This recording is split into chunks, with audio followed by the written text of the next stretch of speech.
Hi, how are you? Good to see you guys. It is the last outlining experiment live stream.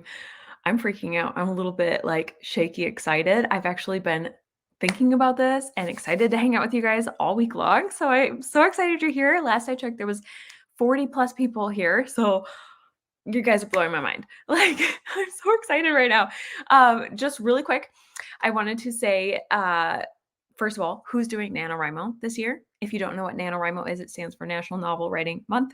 And I will share what I'm doing. But while you guys are typing in the comments to let me know if you're going to participate or not, or if you're going to be what they call a Nano Rebel and work on a different project, or you just need to take a break, or whatever the case may be, I am going to really quick pull up our Butter Book document. Oops, add to stage. Okay, this, I'm going to do literally a 2-second run through. Are you ready? Let's see if I can do this because last time my tour took 10 minutes. This is the 2-second tour, maybe more like 10 seconds. Our Butterbook document, is it zoomed in well enough for you to see it? Let me know in the comments. Has a little table of contents here on the side, but I'm just going to scroll through. It is literally, does it show on the side here? 44 pages now. So it's just a little bit big. It has our project description, all the resources from this chat, our calendar. We are on this Saturday right here, which is crazy. And it has this long list of tropes that you can use for your stories if you have access to this. And I'll talk about how to get access if you haven't, because I always get questions. Our story Bible for our story that we're brainstorming in this live stream. It starts with big picture decisions, which I love. We'll go over this in a second. Characters, of course, which we have actually plotted a lot at this point. This is kind of incredible. I'm mixing incredible and amazing. So I was going to say incrazing. I don't think that's a word. I really doubt it. And then one of my favorites is the trope / the butter we picked. If you know what I'm talking about, butter, then just comment like butter or something funny. So I know how many of you have read that book at this point, because Seven Figure Fiction, one of our resources, is a book that I'm actually thinking I might read again for NaNoWriMo before we start. But anyhow, let me keep going because I don't want to get off track. Actually, let me scroll back up. We actually have, I've been crossing them off as we've been adding them to the story like this. So we have a couple things that we have not added to the story that we could brainstorm today. Then in the first live stream, we had our foundational story beats. This section I almost want to delete, but it's kind of fun to see where we came from. So we only brainstormed the first 2 beats and then some characters and world stuff. We never got to these next 3 beats, so that's literally just questions. Then we have what I've now added, messy outlining brainstorming doc. This is probably the majority of the document, and I'm actually going to go to the table of contents because there's 15 story beats. We are today brainstorming the break into 3, also known as the aha moment. And if you don't know anything about Save the Cat or Abby Emmons, I've linked all those resources below. I highly recommend them. Abby Emmons stuff is free. I see lots of butter comments coming in, or at least one. Hold on. Yay. Love it. Love it. And then also I want to come back to the comments to see who's doing nano, but let me finish this quick. So break into 3, lots of questions there. That's actually a pretty big beat, but actually the bigger beat is this 5-point finale / climactic confrontation and victory. And there's a lot of beats in this one. This is going to be a big one where we're going to spend a lot of time today. Finally, we'll brainstorm the final image / the resolution, which is going to feel so weird. And I'm so excited. So let me know if you're excited. I cannot wait. I also hope that we have time, as long as my little guy doesn't wake up. I've got as much time as he gives me during his nap to hang out with you guys today. And we might need all of it. We'll see what happens. I really hope we get to fill out the Butter Book logline. Somebody's honking. So that this is super fun because it's a 1-sentence pitch for your story. This is pulled directly from the Save the Cat novels. Let me hold them up correctly. Or Save the Cat writes a novel. Sorry, let me say that correctly. I know I'm tiny on the side at the moment, but that's what this is. And then both of those books have this log line inside where Jessica Brody breaks down how you can literally take your story beats and create a 1-line description of your story. And I'm so excited to see if it fits, if it makes sense. I hope it turns out. And let me keep going because our 2-second tour is already like 2 minutes long. Brainstorming and images. I love this section. I have been putting in just little things that remind me of possible underground fairy stuff. This is my favorite image. We'll talk more about that during the live stream. And I'm going to probably add a little bit more to this, but potentially, I don't know if we'll keep going after this live stream. We'll see what happens. got Enneagram stuff. So then over here on the left, I'm going to use our table of contents to show you our final Butterbook outline, which we will read through all of this in a second. It's actually getting huge. How many pages is that? Is that 3, 4 pages? And then here you can see this is what we will be filling in. Well, actually, I'll be filling this in probably after the live stream. This is where I make it pretty and make it readable. I take all the random ideas that we've come up with and I smash them together and try to make them make sense. And it's really, really fun to do. But I usually do that after. So we will probably have a recap video as well. I hope you guys are excited for that. You voted in the survey about that. So I think you are. And then we do have some remaining questions if we have time today. Here's some things. As I was going through the doc, I'm like, I don't know what's going to happen here. So yeah, no worries if you can't catch up on this live stream right now, but if you are able to stick through, sorry, I saw somebody saying they have to go. No worries. You can always watch this later. I will leave it up for replay, but that was our 2-second tour, which is more like 2 minutes. Like I said, we're doing the break into 3, the 5-point finale, and the final image today. So we've got a lot on our plate. But I was looking at our our survey, and a lot of the survey answers affect our outline. So instead of reading through the story so far first, we are actually going to go through our poll first, and it also includes a giveaway winner. And I'm super excited. I probably should have mentioned this earlier on. Let me bring this up a little bit bigger. So I'm giving away one of my novel planner notebooks. These are on Amazon. They're like $9, I think. And it has lots of writing sprint trackers and a weekly planners. I think it's a 2-month planner technically. So it's got 2 months worth. It's got an outlining section here if you use the Save the Cat Beats. My favorite page is this one. And so I actually got one for myself to use for drafting the Butterbook, and I'm going to be filling out what's in our outline. Let me point the correct direction. It's going to be super fun. So anyway, I've got a winner picked based on all the survey entries. So let's go ahead and take a look at our survey really quick. So what I'm going to do is I'm going to stop screen and then bring up the week 4 decisions. Boom. You guys ready? Oh, before I do this, before we read it, let me come back and see who all's doing NaNoWriMo.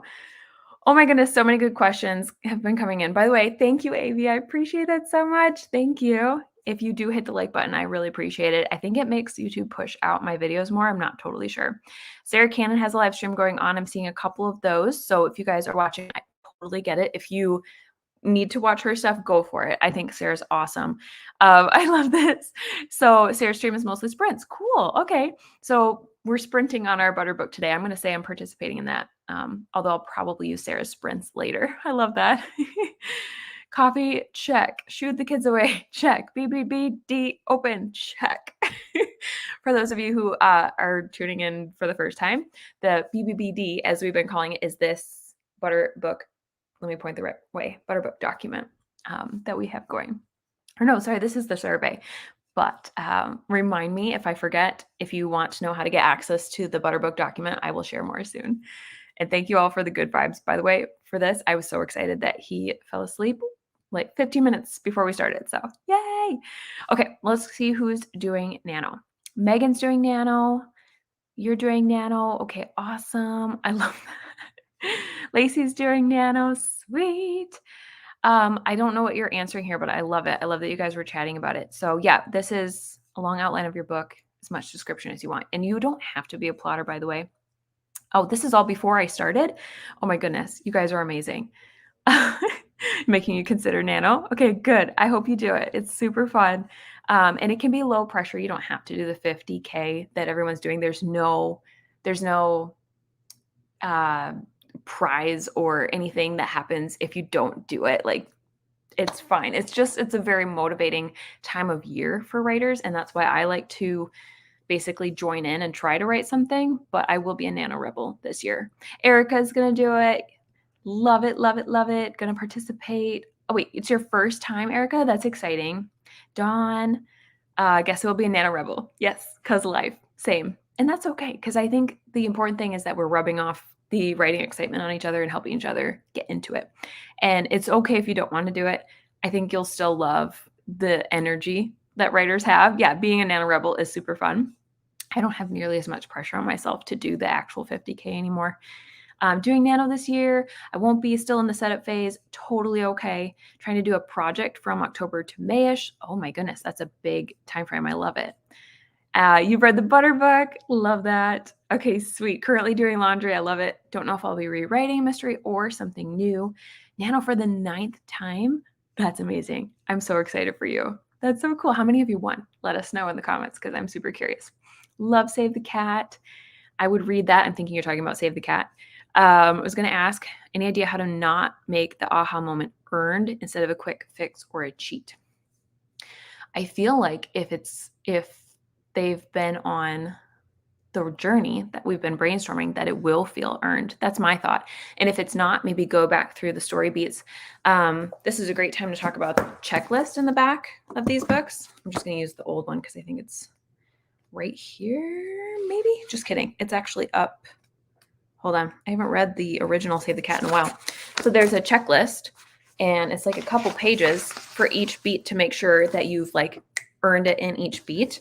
And I think it's actually even more in the new. Yeah, here we go. Let's see. 1, 2, 3, 4. It's like 1, 2, 3, 4, 5 pages. Whoops. So anyway, I hope that helps, Janine. Let's see here. I forgot. What does Mara look like? Oops. We have not brainstormed that yet. Honestly, it's not top of mind. I feel like I should think characters more, but I tend to think plot first and characters second, if that makes sense.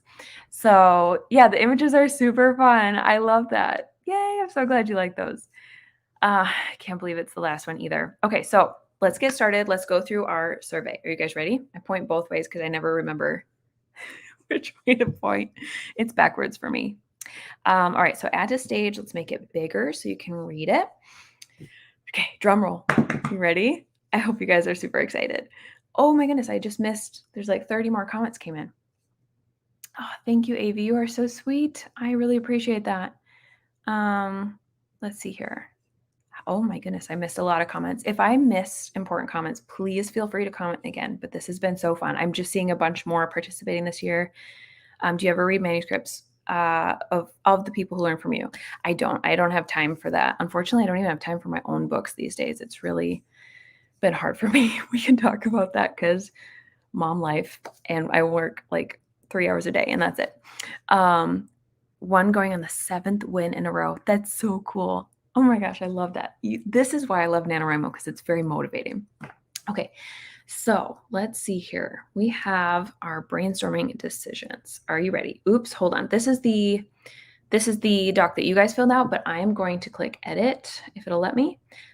Oh my gosh, there's 150 responses now. Wow. Okay, so let me really quick tell my hubby to go in the bedroom because I can hear him listening and it's weird. Oh my gosh. Okay, airplane mode, go. Okay, so number 1, you ready? I'm kind of revealing it fast. We brainstormed that Mara, who is our main character, finds her family at the midpoint ball. And it might not be called a ball, but it's not a very fairy word, but that's basically what it is. It might end up being what's called the winter solstice celebration, actually. We talked about that in the last live stream. Knowing this, what might the human family, her family, be doing at the ball, since they're probably not guests? And are they divided or separated from each other or together? So you guys voted. It was actually very close, but 29% of you said they are all separately serving food and drinks. And I just have to comment because before, like the very first hour or 2 hours, you guys were all voting for this one where they're standing like posed around the room in costume. And I was like laughing at that because I just threw that in there last minute. I was like, oh my gosh, is that going to win? But we have all separately serving food and drinks. Okay. How does Mara, our main character, find out that the Fae are real? Because we had multiple options that we had talked about. So we had multiple different ways. She might have found a note. She might have, what was this one? The neighbor lady might have told her they were Fae. But we ended up, it looked like 79%. So this was a big, very clear win. 79% of you said that the neighbor lady, and sorry if this is really small, but she tells Mara that some creeps, for lack of a better word, we'll change that when we get to drafting, took her family against their will, probably. or at least she'll think so. And then she'll tell Mara the direction that they took her family. But neither the neighbor lady or Mara know that they're actually Fae until Mara crosses the veil later and their glamour disappears and shows their true form. So she has no idea until she's actually in the Fae world. Number 3, how does the reader see Mara officially pass through the veil, even if she doesn't realize she's done so herself? You guys voted for, it was over 50% of you voted for all of the things that I brainstormed happening, and we brainstormed together. So we had talked about larger fairy trees like suddenly looming in the distance over all the regular trees. Then she will also suddenly be able to see through the fairies' glamour. So they look like people, and then she crosses the veil and it's like, wait a minute, they look funny. Something's not right here. Another one was that she feels like a resistance to entering that makes her like almost want to turn back. And the only way she's able to like push through that is because she's going after her family. So there's like a kind of like a boundary that makes humans turn away. And then last but not least, she doesn't, okay, ignore the beginning part because we're merging everything, but there's a magical sort of tingling, for lack of a better word, that like the air feels like during a lightning storm, or it's like a pressure tightening over her skin, like squeezing until the pressure pops. So kind of like on an airplane, but that's not a fantasy way of saying it. And so you guys voted for all of the above. So we're going to do all of the above. It's going to be really fun. And number 4, we know that Riven, the love interest, and our friends Gwen, Jovian, Fawn, and Byron, it's so fun that they have names now. We know that they are all unseelie fae because we brainstormed that last time. So they're the dark fae, right? And they've been put into the light fae, the seelie court. But we don't know how they got there, and we don't know what binds them together to make them such a close, like found family unit, because we want found family to be the vibes here. So there were a lot of good options, but it looks like 34% is the red. So that is this one right here. Children, they are children that the unseelie royals were forced to send over to live in the Seelie court as part of a truce. I'm so excited you guys picked that. That was my favorite. I love, love, love that one. So that'll be really fun to brainstorm more. At the midpoint, when Mara finds her family, they refuse to let her rescue them, but we don't know why. we had many ideas during the live streams, but we never picked one. So I wrote them all down, and I think I wrote most of them down. And 44% of you chose that only the Fae who put them in the deal in the first place, or like made the deal with them, would have been a better way to say that, can let them out of the deal. So whoever made the deal with Mara's father is the only one who can let them go. All right, number 6, at the midpoint, when Mara finally finds her family, they refuse to let her rescue them. And we had talked about that as well. We brainstormed options in the live stream. So we were like, well, why? And when does she figure out why?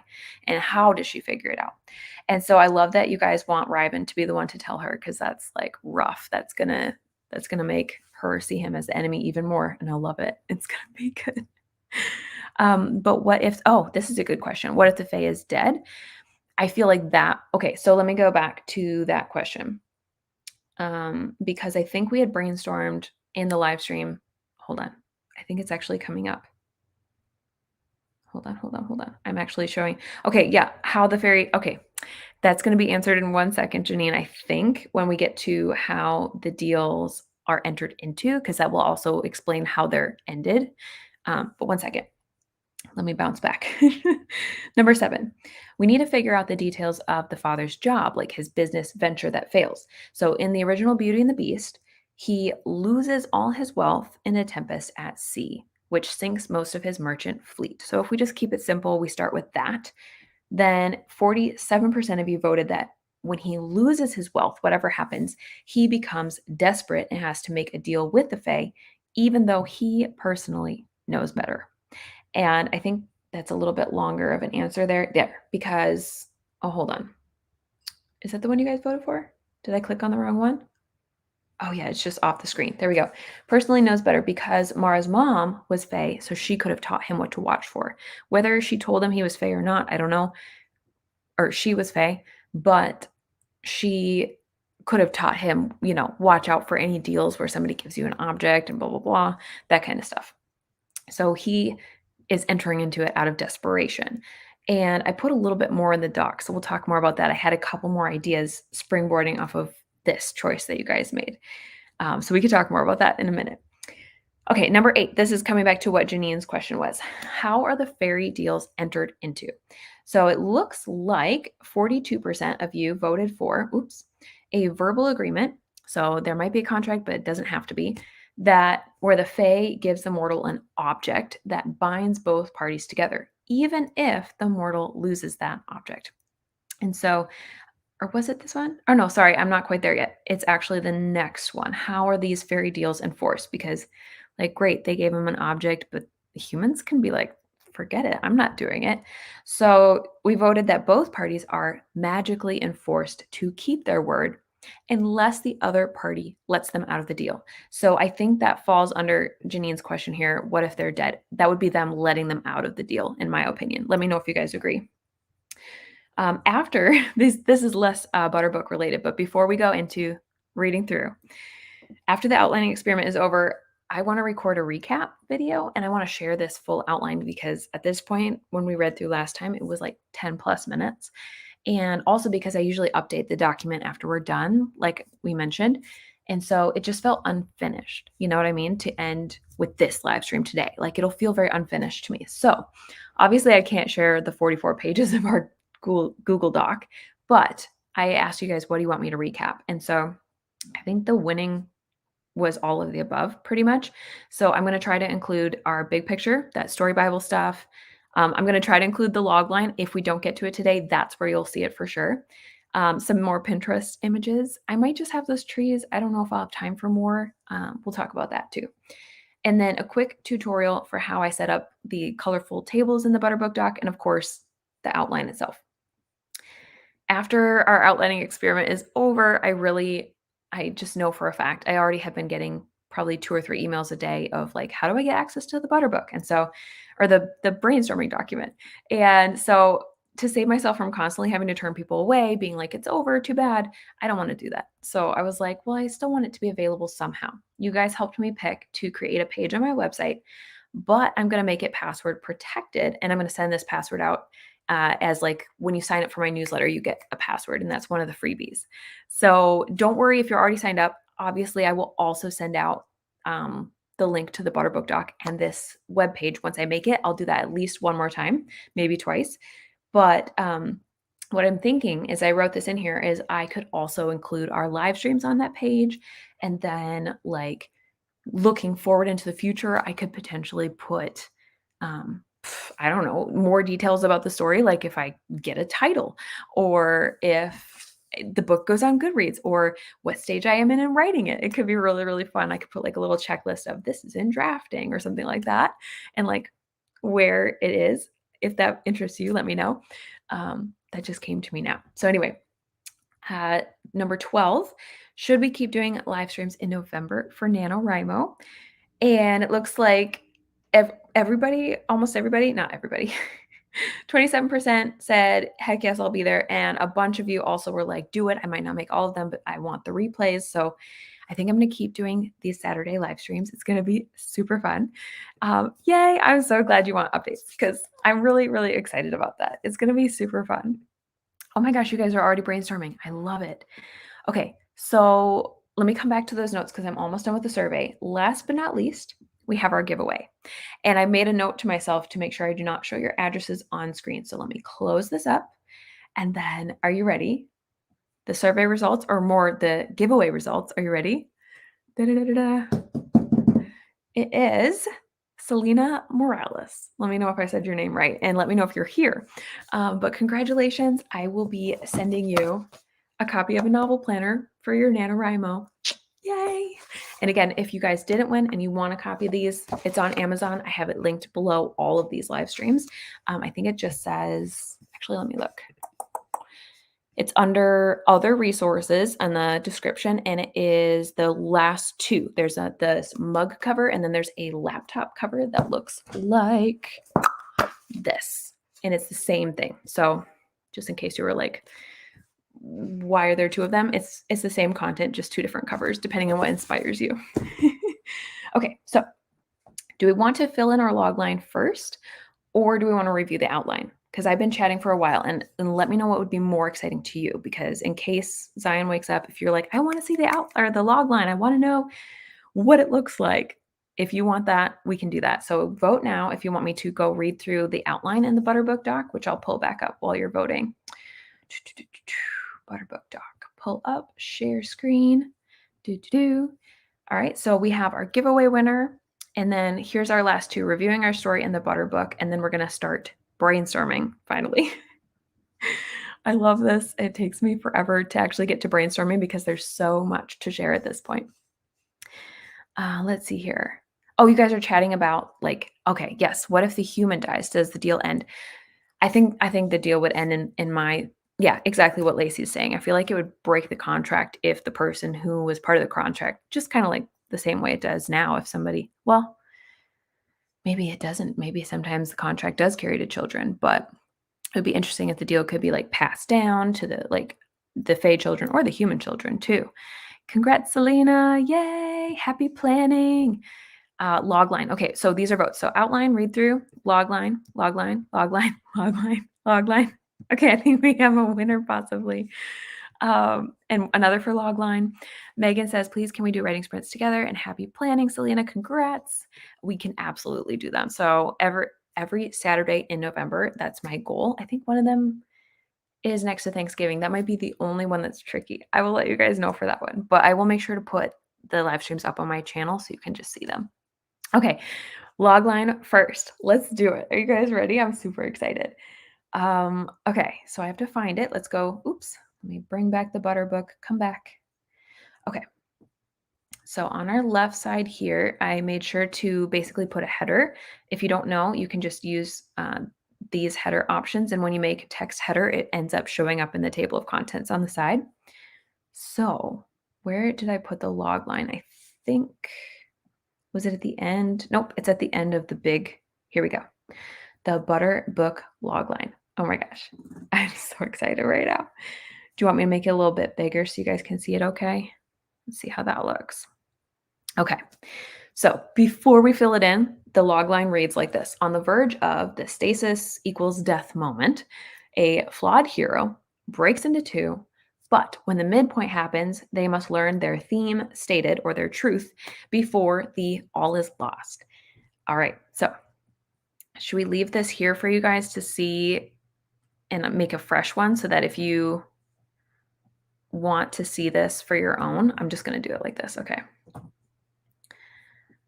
I'm just going to put the log line template, I think, so that we know what we're going off of. And then I might have to make it a little bit smaller or just bring this up. And then the Butterbook log line is what we are going to do. Okay, so stasis death moment. That feels tricky. That would be in the catalyst, right? Why do I keep going backwards like that? That's super annoying. Okay, so catalyst would be right here. Actually, let's go and read our nicer catalyst. Stasis death moment would be that kind of, the log line is always tricky for me.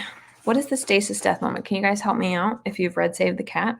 It's basically when it shows that their world can't exist the way it is anymore, right? Stasis is like the way things are equals death. Like it's over, right? So that would probably be in the catalyst. Let's see if it pops up anywhere. Oh, actually, no, hold on. It's actually in the setup. So if you are in the new Save the Cat, it's on page 46. You can take it a step further and add what's called a stasis death moment, a moment in the setup that shows change isn't just needed, it's imperative. Otherwise, things are going to get really bad, maybe even fatal. Okay, so that would be her family being taken, right? Help me out here. Does that make sense? Back to the log line right here. Okay. On the verge of losing her family forever when they're taken by the Fae. I don't know if we want to like elaborate on this. I'm not sure how long a log line is actually supposed to be. This is my first time actually doing a log line. So should we leave it at that and like keep it simple? Okay. When her fathers and sisters are taken. Yeah. Okay. Okay, I should elaborate. Yeah. When her father and sisters are taken by the Fae. Anytime I hear contract includes children. I like that idea, Avery. Okay. Where's Avery's idea? Let me swing back up. Where is it? Did I miss it? Oh, right here. Unless the contract includes the children when it was made, I promise my family will fulfill this deal, kind of thing. If the contract can be in, oh, okay. So we were following up. I'm catching up now. Gotcha. Okay, so maybe the contract looks equal on the surface, but the Fae are really good at twisting the wording to be one-sided. I do like that. I do like that a lot. Yes, in the setup. Good. Thank you for helping me tally. So now we need our next beat is the flawed hero. So that should be easy because we can go up to our characters, right?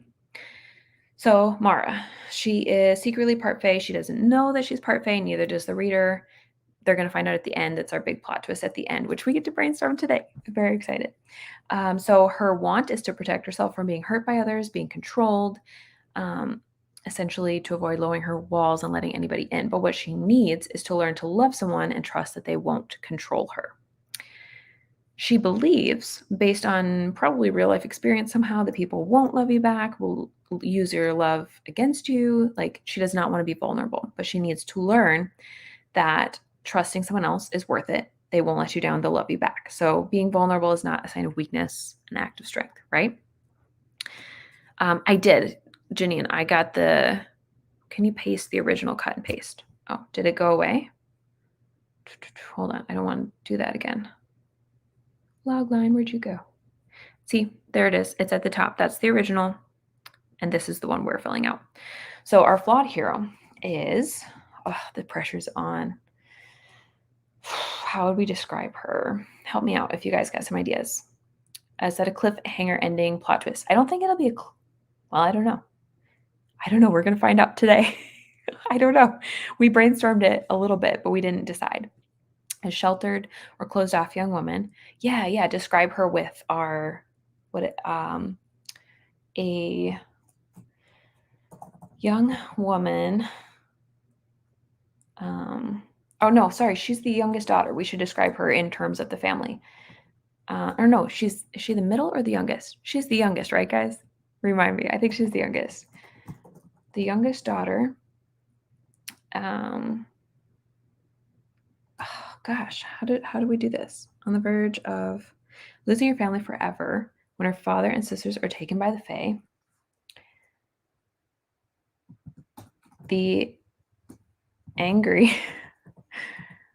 No, that doesn't quite fit. She's not angry so much as closed off. Like, I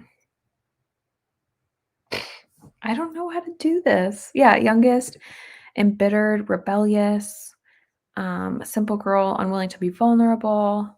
Try to keep it simple. Yeah, keep it really simple. Simple girl who's unwilling. That's a good way to put it. The youngest daughter who struggles with being vulnerable with others and prefers to be alone. We can shorten that later if we need to. That's our flawed hero. Breaks into two. So we can really quick recap, but I'm pretty sure most of us remember. Break into two is right here. She follows her family into the Fae world on winter solstice, right? So I'm just going to copy that over down to our log line. No, up to our log line. I got to find it. She follows her family and their captors, I guess, into the Fae world through the veil, through the veil. We'll leave it simple, on winter solstice. Boom. But when the midpoint happens, and sorry, I'm seeing more comments come through. Distrustful. You guys like that? Okay, we can change that too. And lonely is good too. Yeah, nod to her name. Embittered. That is so true. I'm seeing a lot of distrustful and guarded. Okay, so let me update that. The youngest daughter who's, let's see, the distrustful. That way we could get rid of all the other who struggles with blah, blah, blah, blah, blah. We'll worry about that, making it sound pretty in a minute. Log lines should be concise. So I think you should say when they are taken, since you mentioned she's on the verge of losing her family. Okay. So you're saying like keep it losing her. Okay. So you think it should just be when they are taken to keep it simple and okay. That makes sense to not worry about the details just yet. This is good for all of us, right? To kind of learn together how to make it sound good. But let's keep going and then we'll come back and read through and see if it actually sounds good and what we need to delete. So the next thing is the midpoint. But when the midpoint happens, which is Mara sneaking into the fairy ball and finding her family is there. It's her false victory. And we'll read through more of this in a minute, but I think that's the gist of it. So let's come back up here. But when she finds, okay, I'm going to say finally, because she's been trying to find them for a very long time, finally finds her family at the winter solstice ball. And maybe we don't need to be that specific. I don't know. I get specific, and I've heard that, like Avery said, you kind of want to stay slightly less specific, but I also think you want to be a little specific to grab people's attention. Otherwise, it sounds like a generic story. So we're kind of straddling the line there, trying not to get so specific that we have like 15 character names, but not so generic that it's like what's intriguing about the story, what makes it different. We're kind of trying to find that balance there. When she finally finds her family at the winter solstice ball, comma, they must learn the theme stated. Okay. Theme stated is right here. So Mara's theme / her truth, I really prefer calling it the truth, how Abby Emmons does, is one of these three things. I had multiple ways of saying it, but I think I really liked the you're not meant to live life alone. Let's see how that fits. Right here. Learn that she's not meant to live life alone before, comma, the all is lost. And we have brainstormed the all is lost. So we've literally brainstormed all of the beats for the log line. This is crazy. The all is lost. Face plants into the veil. Can't save her family because she can't get out. Can't get back to the human world. The veil is closed. And we'll talk more about this. I was going to share another idea, but like maybe her family literally wanders off as well. So it gets even darker and she loses them. So let's see. Before all is lost, before she is locked inside the fairy world without her family forever? Question mark? Not really question mark. Okay. Oh, you think, okay, I see this note. I think you should mention the friend somewhere in the log line. The problem is the log line isn't meant to be like the full back of the book description because I think they might come in then. Oh, here, this is interesting. When her family doesn't want to be saved. So right here. And they don't want to be saved. And I think they was supposed to be Mara. Mara must learn that she's not meant to live life alone. I see your youngest daughter comment made it into Sarah's live stream. That's really funny. I love it. When she discovers they're bound to a powerful contract, she must rely on others to help free them. Okay. Okay, that's getting more specific. I like it. And discovers they're bound to a powerful contract and can't be saved. She must rely on others to help free them. Must learn that she's not meant to live life alone and needs help from others to free them before she's locked. Locked is a weird word, but we're not going for perfection today. Change this to winter ball or solstice ball because we already know it's the winter solstice. Right here. Like that. Oh, like this maybe. Okay, I like that. And it's gotten too long. You know what? This is not about perfection though. So this is a good moment to point out that you can't be an editor when you're brainstorming because it will slow you down. It will stop you from getting somewhere. So it's really important to like, this is good. It's like, yes, like let's make sure we remember all these things. And then this is what I do personally. Okay. I make this one rough draft and then revision draft. And honestly, while the butter book log line is not something I've ever done before. I usually do this for a, what do you call it? A blurb, which is like what you read on Amazon. I probably, like, if I was to use this log line, I would probably revise it like 3, 4, 5, 6 times, but we'll do one revision today before we get back to our story, because it's 110. Oh my gosh.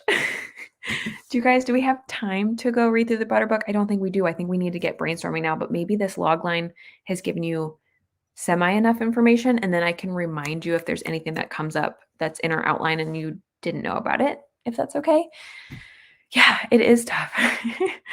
When brainstorming can get too long, yeah, then start editing and cut it out. Exactly. And I like keeping a draft. I like not editing this one, because then if we were like, oh, how do we phrase that? Then you can go back. Yeah, exactly. I'm a perfectionist at heart too. And it's over the years, I've become much more loose, and it's a learned skill sometimes, especially if you're a perfectionist, but it's really, really valuable to catch yourself. So just gonna encourage you. I like to be encouraging in these live streams. That's my goal, is let yourself be free to just write garbage and brainstorm garbage, because sometimes the third, fourth, fifth idea are the best ideas, but you can't get to them if you don't let yourself think through the junk first. Okay.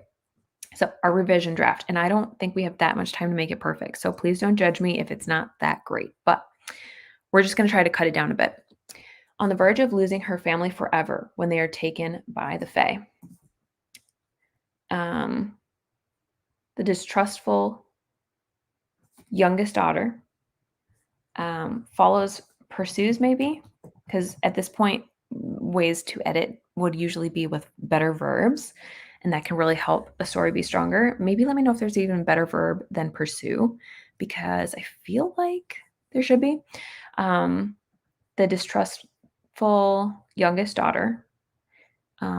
Guarded was another word, right? Hold that thought about the newsletter. I'll come back to that. Pursues her family and their captors into the Fae world. Okay, actually, let's change this around. Through the veil into the Fae world on winter solstice. Now, for a logline, this might not be necessary, but I like including it because it helps me picture the time of year and stuff like that.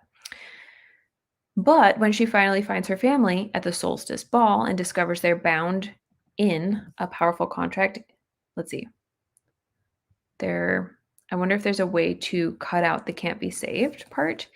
And they're bound in a powerful contract that holds them, I don't know, hostage, holds them there. I don't know, something like that. This is not perfect. Again, this is me. I would probably like go through it, copy paste it, and then do multiple more run throughs.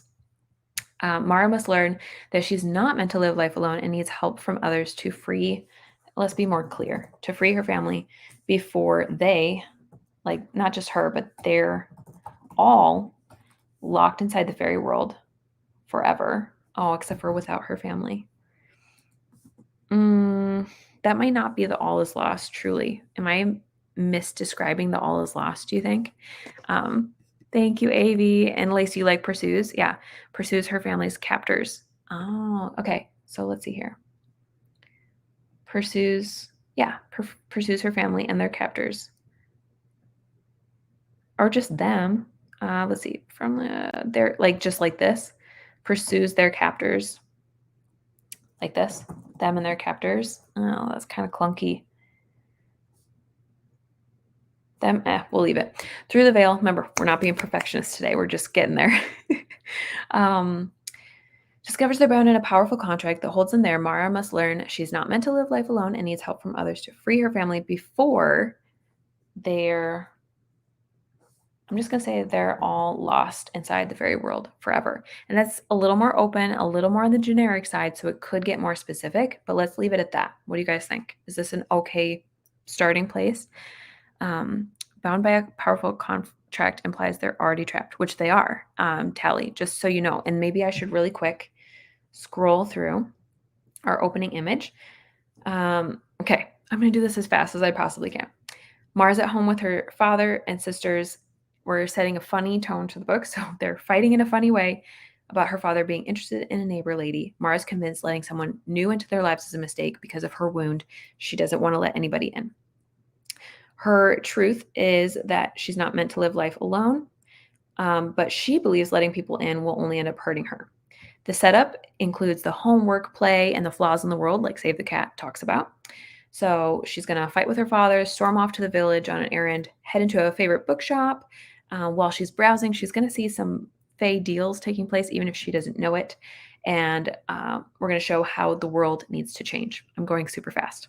If you don't have access to the Butterbook doc, I will tell you how you can get this and read through more detailed in a second.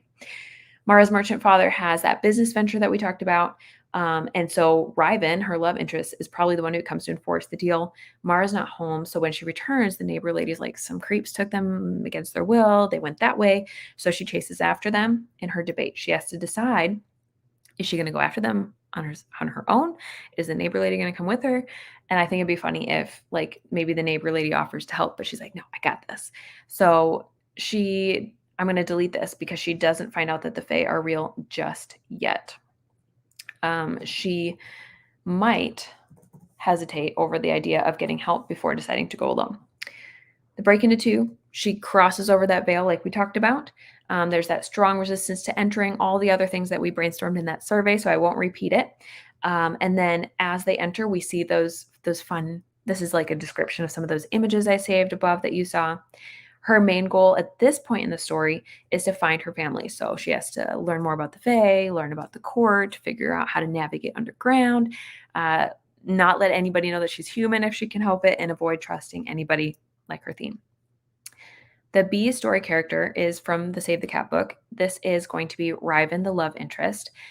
We brainstormed him and his friends a little bit, but there is still a lot left unknown, such as, are the other friends going to play a big role in her theme as well? So we'll talk more about that. Fun and games. She's on an upward path toward a false victory. Now, this is again from Save the Cat. If you haven't read Save the Cat, some of this is going to feel a little weird. It's linked below. I highly recommend it. So the upward path means things seem like they're going well. She's going to find the fairy court. She's sneaking in. She finds a place to stay. I think it's going to be that little like underground library vibes, which is really fun because, side note, I was thinking about this last night and I was like, oh my gosh, what if Ryven and his friends secretly meet in this library and that's how she accidentally gets involved with them or something like that? Could be kind of fun. So she is going to find her friends, those characters at this point in the story. Somewhere in here, they're going to help her out. She's also going to find her family's trail, hide away in it's not really a castle anymore, in the court, and become a servant, and maybe meet other fellow workers like those friends. But she's not going to share with them who she is yet. Bouncing ball moments mean sometimes things don't go as well. So we won't go into that today because, again, time.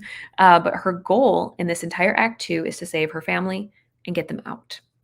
The opposition antagonist looming in the distance is the fear that she might not be able to find them or not be able to save them, making it relevant to her fears, which is being afraid to be vulnerable and trust anybody. We could make it clear that if she doesn't trust somebody, she really might lose that. Like it might for sure happen that she loses them. Our game-changing midpoint, we did spend a little time on this when we did the survey as well. So you've already seen this. It's the solstice ball, or whatever we're going to call it. It seems like a false victory, it is the false victory beat that seems like a victory to her because she finds her family. They're each individually serving food and drinks, but when she finds them, they refuse to leave because of their magically enforced deal that we brainstormed. This massively changes everything for Mara because if her family won't leave, then her life as she knows it is over and she's got nothing back home. So it's massively upsetting to her. This is when the bad guys close in begins. Everything starts to go on a downward path, right? Because the upward path led up to the midpoint. So now it's a natural downward path, according to the Save the Cat brainstorming. So her new approach also, because she has to have new goals, so to speak, is I put unbrainwash her family, but I need to change that, is to break the deal over her family, I guess would be more accurate, and convince them to leave with her now that she's found them. So we had talked about in the last live stream that she misleads or tricks them into going with her towards the veil. But of course, things start going wrong immediately. We have a whole list here that I'm not going to read through because it's a lot of how things might go wrong. Eventually, she does manage to get them close to the veil, only to find out it's closed because winter solstice is over and it only opens 4 times a year. Her family's reaction, why are you upset? It's great here, was something we brainstormed last time. So all is lost. Last time we talked about she like face plants into the veil. We all voted for this, and the majority vote was for this. She can't get through, neither can her family, but she doesn't find out until she runs smack into it. So her plans are the disaster to fit that beat there.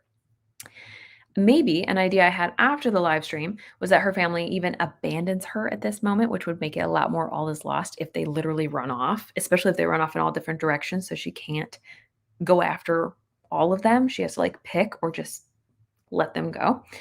And so maybe they even tied her up and left her alone at the veil. So her family is lost, aka all is lost. Dark night of the soul, we're almost there. She feels alone, although again, we do not want this to be permanent. It needs to be fixable for her to have a break into 3 or aha moment. So she finally is going to realize the truth in what her father said. Now, whenever I fill out the Save the Cat beat sheet, I almost always feel like merging the Dark Night of the Soul part of it with the all is lost and then bringing the other part into the next beat, the aha moment, the all is lost, or sorry, the break into 3, because it kind of it feels very intertwined here, honestly. But she's going to realize that holding people at arm's length ends up hurting her. And as much as she wants to not need people, the truth is she does need people. She's not meant to do life alone. She's going to reflect on this. So this is a reflection beat. The Dark Night of the Soul is about reflecting before they begin acting on what they've learned, right? So Mara will reflect on the fact that she could have stopped her family from coming here. I think that's supposed to say here. Whoops. She could have done more to try to save them if she just trusted someone else like Ryven, maybe, to help her or her other friends. And if she listened to them and talked to them and shared what she needed, she could have found out about the veil being closed and known that there was a deadline, etc. Thanks to her refusing to trust anybody, she's backed into a corner. Okay? So now here we are at the break into 3 and the aha moment. And this is the final version, so I'm going to go over to our table of contents. We're finally there. Thank you for being patient with me. This was really fun. How about a beautiful beast ball? I like that. A BBB masquerade. Random suggestion. Another word for mall is festival or mask. I like that. Masquerade. Let me go ahead and pop that in. This is our brainstorming section. Or masquerade. Or what else did you use? Festival. Or was there any other words? Like Avi said, give it a specific title. Let's see here. I think that's it for that one, right? Love the secret society vibes. Yay. Good, good, good. I love that. Okay. I love the meet cute being in the library. Sweet. Okay. Good, good, good. Because that would be locking eyes. Okay, I'm cracking up. I always merge the All's Lost with the Dark Knight too. Yes, me too. I didn't want to do it for the sake of the live stream because I didn't want to be confusing. But if it was me by myself writing this, I honestly, guys, I would have just merged these 2 beats. I usually put All Is Lost / Dark Knight and call it good. And that's how I brainstorm because it's not important to like keep them separate. If they blend really nicely, it's totally fine to merge them. The idea is getting the story right? So anyway, let me come back to break into 3.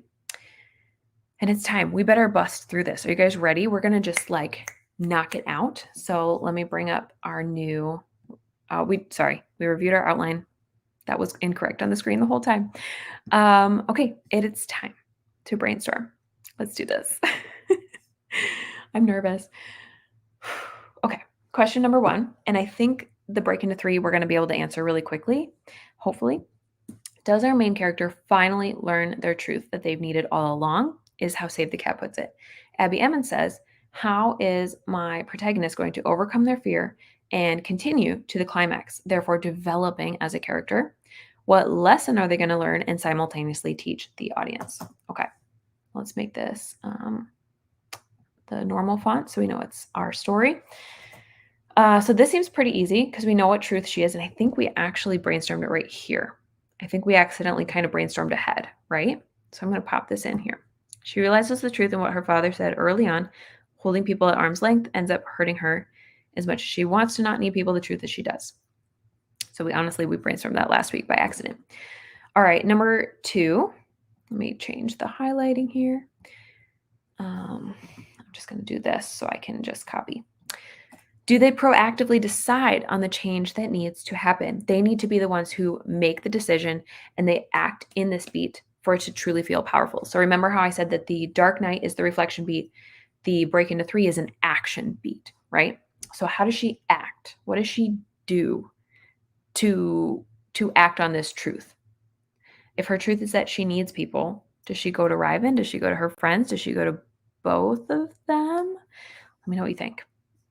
Let's see. Any idea what the title? I have no idea. Thank you for asking. We'll see what happens. Oh, that reminds me. I promised to come back to a question and I've totally lost it now. I apologize. It was about the newsletter, right? Oh my goodness, I've fully lost the question, but I feel really bad because I had promised to say how you can get this newsletter and I don't. I've lost the comment. Or how you can get access to this Butterbook doc. It'll be going out in my newsletter again on Thursday or Friday. I don't know. Whenever I do my next newsletter, I'm thinking to do one more next week, and then I'll probably go back to monthly. But it'll be going out, and then once I can get that password protected page set up, I'll put that in the auto sign up. So everybody who signs up for my newsletter will get automatically access to the password protected Butterbook doc or page that has a link to this document and other things. So sorry, it occurred to me that I had completely forgotten to come back to that. I feel bad. She's going to ask for help from Ryven and the others. Agreed. Asking Ryven for help is super vulnerable. That is such a good point. So it fits her lesson learned perfectly. Going to Ryven is good. If they're falling in love, she should trust him above the others too. I like that. Since Ryven and the friends are a group, I think she would go to both of them, but Ryven's the one who would speak up and want to help her most. Yes, exactly. Mara tries to talk to her friends to help, knowing it makes her feel vulnerable, but they're still at the ball. Well, it depends. Are they still at the ball? Like, how long has she been? If she like kidnapped her family and is like dragging them with her, days could have passed, or it could be she was tricking them and it's only been an hour. I do kind of like the shorter time frame. So let's see here. Mara has to proactively, I'm going to say that because that's important, go find Ryven and friends. We're not going to list them all out here for the sake of time, and specifically ask them for help finding the family if they've run off, right? And help to get them, let's see, how do I say this? Get them back to the human side and or break the deal, I guess, if she's finally being honest with them about the deal. Is their decision, Mara's decision, to save her family, to go ask for help, this decision we've just made here, is that finally based on the needs that we gave her instead of her wants? And just to clarify, let's go check. Mara's needs is to learn to love and trust somebody that they won't control, instead of protecting herself. Okay. So I personally feel like that's a yes, right? Do you guys feel the same way? So I'm just going to cross that off. Yes. Is there an Act 3 goal that they're going to pursue now? I'm sorry, I should come back and check. Okay, it was you saying that you didn't get the newsletter and you were already signed up? Okay. Did you sign up after noon on Thursday? Because that's when the last one went out. So if you signed up, you got the auto welcome to my newsletter, but you didn't necessarily get the Butterbook yet. But I promise you, as long as you stay signed up and it's not in your spam, which check your spam because sometimes that happens, but then I promise that you will get another email from me with the Butterbook doc again.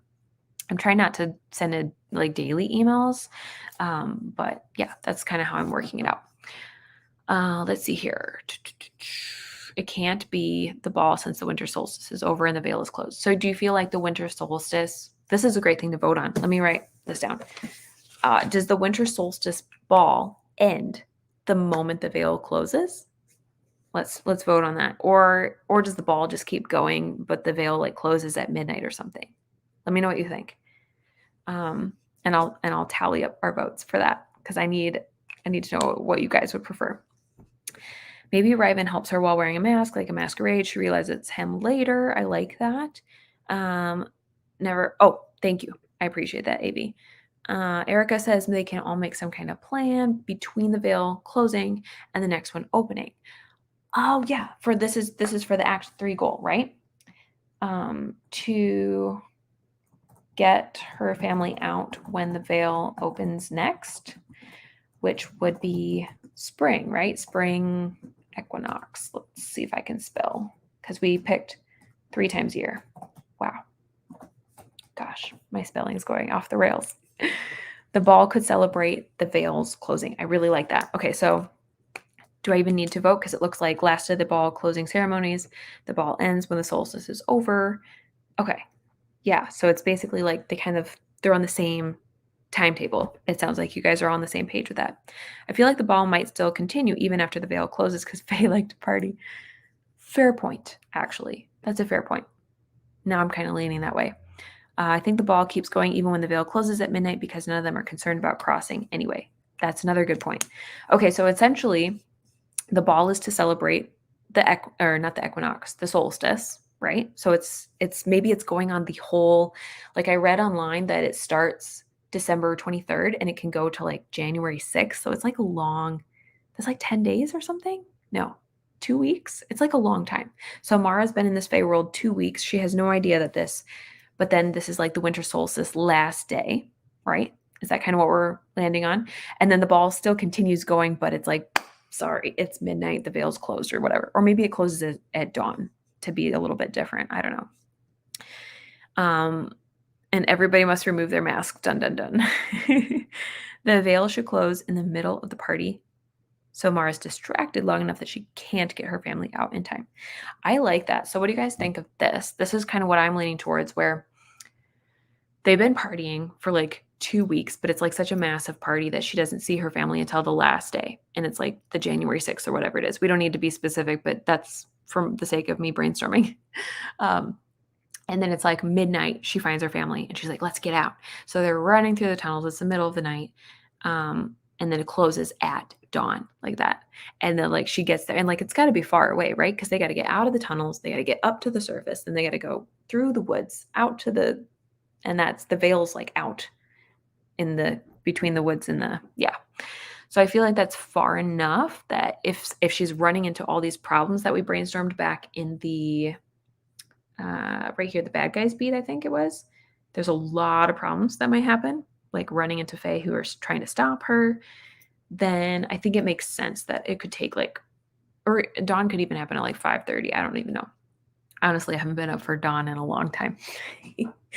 Or if I have, I've been focused on my baby and not the dawn. But let's see. The veil closes, but the ball continues. I think that's the third vote for that.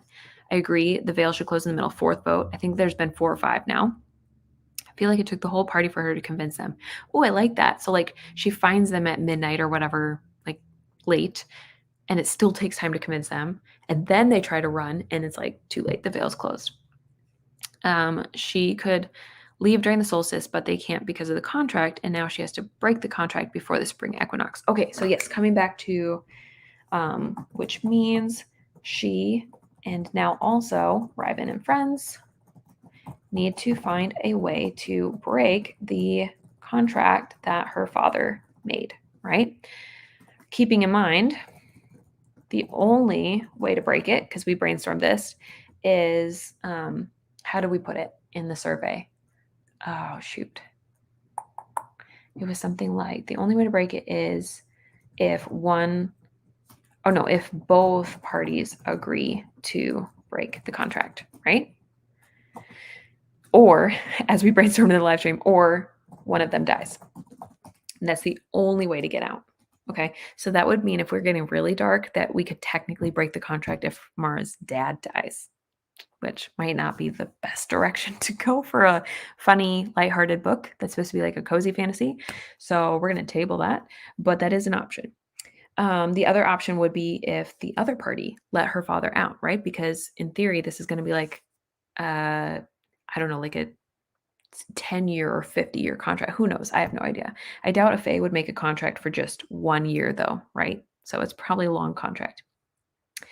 Does it feel like they are changing the right way? This is talking about Mara, our main character.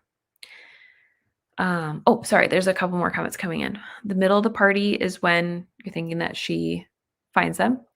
I don't know, Janine. That's a good question. I don't know if we're that detailed yet. I mean, it's good to be detailed. If your brain works that way for outlining, let yourself follow the details because I think that's wise. But I think we're going to say big picture. Where's the ball being held? Is there like an imperial family in a specific court that's hosting it? Would they be important to the story? All very good questions. I'm going to add them. Actually, not right now because I don't want to waste time, but I'm going to come back to this live stream and add in more questions to that spot down here, some remaining questions that we had, if you remember that. Let's see here. Gotta go. Okay, thank you for hanging out. It was so fun. Maybe somewhere along the story, she could find out contracts have no real power, just the Fae want them.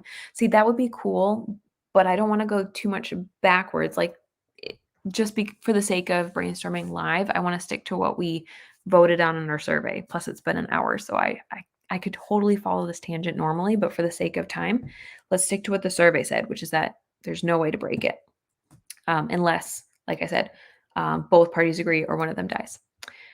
So does it feel like Mara is changing the right way? I feel like I would say yes, because she's asking for help, right? Do you guys agree? I feel like this is actually another one that we can just cross off. The new Act 3 world is often a unique blend of the Act 1 and Act 2 worlds. Does it feel like this is the case? This is always the hardest question for me, if I'm going to be real with you, when it comes to Save the Cat. So our Act 1 world was the human world, right? Act 2 world is the Fae world. So Act 3 world would be, I don't know, like her and her family getting close to the Fae, maybe? That's tricky. I don't feel like I get this one right. Let me know if you have any thoughts. It'd be nice if she wore a yellow dress and a mask for the ball. Okay. So you're bringing kind of the Beauty and the Beast vibes. I like that. Love it. Although I would probably need to be very careful to change it up enough that Disney doesn't come after me. Do you guys know that Disney has a whole legal team? So yeah, they watch for copyright stuff. So I always try when I do my retellings, I love to pull in Easter eggs that are recognizable, but not close. Not super close. Okay, let's keep going because, like I said, the 5-point finale is a massive beat, and we are already an hour in, if you can believe it. The 5-point finale. Let's start with Abby Emmons. How does my protagonist, so Mara in this case, prove her transformation, that she's learned to trust and ask for help by crushing her misbelief that others will hurt her and facing her greatest fear of being hurt with courage? How does she prove? I don't know. Asking for help. I feel like we've kind of answered this one already. I feel like this one I'm going to say this Abby Emmons question actually fits a little bit better right here, honestly. How do we see our main character has changed as a result of this journey? Oh gosh, this is so hard to answer because sometimes I feel like it's obvious. She's learned to trust Ryben and the friends, and maybe also even her family. What do you think of that idea? Or is that expanding it a little too far? Like for example, one direction this could go is when her family says they want to stay, she's like, well, okay, I trust you. I don't know. That might be a little bit weird. Coming back to the Act 3 combo, is there a possibility her family can settle in the Fae world, especially if she's getting close? Great minds think alike. I literally just said that. That's crazy. That's crazy. Especially if she's getting close to Ryben and the Fae friends can't be with him long term if she leaves. Okay, I like the direction that we're going. So, example, maybe they want to stay, and instead of like disagreeing, I guess, she trusts them enough to consider it, question mark. Who knows? This is the messy brainstorming. Keep that in mind. It is a Disney exclusive. You're talking about the yellow dress and all that. Let's see. Act 3 world, Mara's trying to make the Fae world work with human law. So she can say, my dad is a human and the human law doesn't recognize fairy deals. That's an interesting thought. So that might be something if she's asking for help and she's learning her theme, maybe one of the other characters comes up with that. Didn't know that. The yellow dress is iconic. Yeah, I love that. I love it. It is really fun. I mean, I don't think Disney can copyright a color.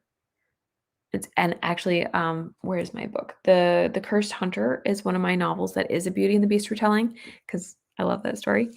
And the character cover versions do have her in a yellow dress. So I think that's okay. Or yeah, golden dress. You could kind of like be tricky about it. And as long as you're not like, as long as I don't describe the Beauty and the Beast dress like exactly, I think it's okay. But yeah, sometimes it could be fun to be like a yellow, gosh, I don't know, yellow apron sounds stupid, but you get the idea. Like we could like add in Easter eggs, but not copy. There's a way to do it that's really fun, and it's kind of a fun line to walk actually. When our main character goes to act on their new and final goal, it shouldn't be too easy. What makes it difficult? Actually, I'm going to read through all of these, but I think it's going to be more helpful to do the specific save the cat steps. That's how I really, really, really like to do this step. So, what makes it difficult could include that actually could be a part of this question right here. Let me keep it to the Abby Emmons colors. Or no, was this just me? I think this was just me. Is there a pivotal moment or plot twist of some sort where things look impossible? That's actually referring to the high tower surprise. And then is there a way to make I don't know if this is going to work, but we will put this down here as another option to brainstorm. Let's see here. Okay. So let's go ahead and brainstorm the 5-point finale. Instead of trying to like brainstorm a big image, I really like how Save the Cat breaks it down into these 5 steps. So gathering the team stands for who helps our main character in this beat, or what supplies does she gather? And then I added this question of like, it shouldn't be too easy. So she's going to, we already figured out that she's going to ask Ryvan and friends. But if it's not supposed to be too easy, maybe they have to be convinced, maybe? What do you think? Let me know. Let me know if there's any other ways that could make it more difficult. Obviously, we already brainstormed that maybe they still don't know who the Fae is that made the deal with Mara's father, because they can't break it if they don't know who to ask, right? What else would make it difficult? And what other supplies might she need? Does she need... So we had brainstormed that when they enter a deal, they have to have the Fae gives the human an object. So we could brainstorm, does she need the object that the Fae gave her father? Is there like some way that she can use that? I don't know. Hey, we are brainstorming a book right now. That's the summary. So pay attention and you'll find out, because we're going through the questions right now. She'll have to come out as human, right? So that could be off-putting to the friends. Let's see here. Yeah, she actually is not human though. So shoot, I just remembered. Okay, this is a great spot to come back to this. You guys remember how we brainstormed for Mara's character? Let me go up to characters. That she thinks she's human, but she's secretly part Fae. She does not know this. It's her mother who is Fae. Only her mother and father know until the very end. Not even the reader is going to know. So this is probably something we need to bring up at the end, right? We're actually in the point where we need to bring it up. So let me come back to our 5-point finale. Would that be a good high tower surprise to have her? Oops, let's make this. She finds out she's part Fae. Maybe? Let me know what you think of that. Is this a good spot for that? And if that was the big plot twist that surprises her, which it would be a massive surprise, how would it ruin her current plan of saving her family? I don't know. This is tricky. Usually when I plot stories, I kind of have an idea of, the finale or the final images, and I don't for this one. Yes, she is half. Yeah, that's okay. Perfect. And there's lots of comments coming in. Okay, so in the dig down deep, I am forgetting what this is referring to because I didn't come back fast enough. If you're thinking like that's when she would find out that she's part Fae, because that could be a cool spot that might not be as dark. Mara asked Raven and friends to help her, and the Chandler character says, I'll help you for a price. Love it. She finds the object, but they don't know. Or no, she needs to find it, but they don't know what it is. Would her father know, though, if he's there with her? Maybe they're scared of getting caught, getting in trouble. Navigating the friendship with multiple different personalities and also her budding romance would be difficult. Maybe they have like disagreements on how to solve it. I like that. This is for the how to make it tricky. Disagreements on how to save them. This might be a good spot for the family to want to stay, maybe, unless it's another high tower spot. Yeah, be careful with Disney. Yep. Let's see. Does she find out she's part Fae when the dad says go without them? That's a good question. I feel like that would make the midpoint plot twist even more plot twisty. So it could work there. It might make the focus a little bit different, though. It might be confusing versus I like at the end. And I think we'd kind of voted on it happening at the very end in one of our live streams. Let's see. I don't know if we covered this, but wouldn't Mara's sisters be part Fae too? Yes, we have talked about this. That's a great question. And so her older sisters are with a different mom, and then that mom died, and her dad married a Fae mom. And then we haven't decided exactly what happens to her, but in one of the live streams we talked about the Fae mom was like taken back to like she was not allowed to stay in the human world. So we don't really know what happened to the mom. Yeah, the Fae surprise should be the final image. Oh, so you're thinking like all the way down here in the final image. Okay.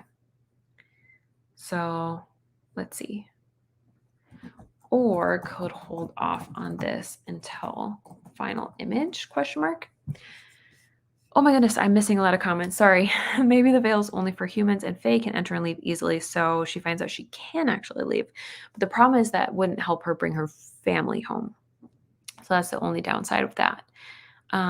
Oh yeah, that would change that beat as well. You're right. An orange dress would be nice. I like that.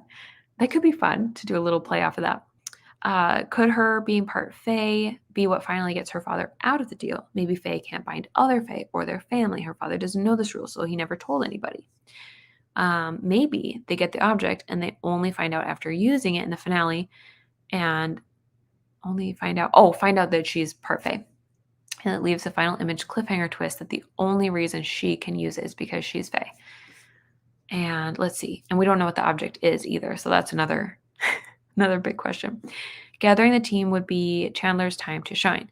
As a type 6, he'll have a plan that they can execute, but it'll go wrong during the high tower surprise. I like that. So like bringing in one of the other characters. Maybe once the friends decide to help, they're pivotal in coming up with a plan, question mark. So storming the castle, we have to know what the plan is for that to work, because if their plan is to leave, that's going to take them a while. So that's a little anticlimactic. But if their plan is to find a way to cross the veil, we have to find out how that could happen. Or to go maybe their plan options, right? Let me just make this a little messy. For sure to break Mara's father out of his deal and somehow to cross the veil or hide out in the Feylands, probably somewhere. Just not be servants anymore, right? And not be stuck. Plot twist, she's actually the daughter of the queen. Oh my gosh. That would be so fun if there was like, so I thought about it. If we have a Sealy court and an unsealy court, then we have two different royal families to work with, plus all their whatever important people that go with them, whatever we decide to call them. So if Mara's mom was forced to come back to the Fey world because she's like the daughter of one of the queens or something, the royal family, then that could be kind of cool, because it's like, no, you have to be here. But here's the problem. If she was a, what do you call it? This court that we're in is the Sealy court. So if it was her mother was in the Sealy court, I feel like she'd run into her, right? So I thinking that if we did that, the mother would be in the unseelie court probably. And then that way Mara's not like running into her, but that's where she is. That would make a lot of sense. But then that would also make Mara part unseelie or whatever. Mm-mm. She doesn't know yet. And then Mara discovered she was Fae. Final sentence. Oh, I like the more dress ideas. Love it. Final image might make it hard to have this be a standalone. That is a fair point. And so, I actually have an idea about that. This is a great place to talk about it really briefly. I'm picturing, there's been a few series that I've read where they have a large cast of characters, but you really only get to know like one or two. But then towards the end of the book, at least one, sometimes two specific characters start to have more page time. And it starts to be like, oh, I wonder what's going to happen with them. They have some sort of problem that's coming up for them. And it's like the cliffhanger, our main characters, Mara and Riven's story gets resolved, but our the side character gets a cliffhanger. And that's how we have a series of standalones, because my goal is to, if possible, not if possible, not have a series where you have to read 1, 2, 3, 4 in order. I want it to be like a series where you can come in at any point if I do a series. That said, this is kind of a big cliffhanger that you might we might need to know. So that's fair point. It might need to be resolved if we leave it open like that. So maybe her mother is the one who made the deal with her father. They find her in order. Oh my gosh, I love this, Jenny, because this would be a way to bring in the mother and resolve the story. Oh my gosh, I really, really like this. I like it a lot. Okay, so where would we put that? Would that fit under Hightower Surprise? Maybe she finds out her mother is the one who made the deal with her father. Obviously, we'd have to rewrite the father's backstory because it doesn't match up with what we've figured out for him yet, but that could make her want to stay. Make her want to stay with her family, right? Get to know her mother, and it would resolve, her storyline completely. No second book needed, essentially, which I really like because I'm starting to realize the mother's playing a big role in this story. I still like the idea that her mother could be the one making the Fae deal, and the object could be a piece of jewelry. Ooh. Oh, the object. Okay, so let's see. Object. Again, we're staying really messy here and we're jumping around, and that's okay. For those of you who are like me and are like, we're going out of order, it's okay. If it was from Mara's mother, could be a piece of jewelry. Let me know if there's any other fun ideas. Like throw out anything at all. Like if it was to do with his shipping business and he's like desperately making a deal to get money, it could be just a coin. Could be something to do with his ships. Like it could even be a big item like a sail or even a ship, because say he lost all his ships and he's like, I got nothing, so I'll take your ship, and then he makes a deal. Brilliant, love it. The Seelie court rules both sides. You think so? I feel like it'd be fun to have it separate, like two courts.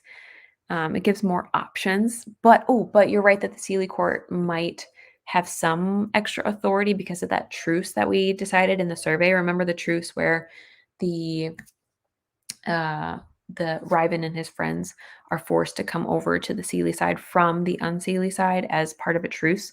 So the Seelie court probably does have a little upper hand, but they're still separate. The plan could highlight the friend's strengths. Oh, I like that. Yeah. Oh, okay. Let's see the plan options. Bring in all the friends if possible and try to use their strengths. I'm going to put /personalities as part of this because that'll make it really fun, right? We're going for a book that's funny. I feel like a superstar right now.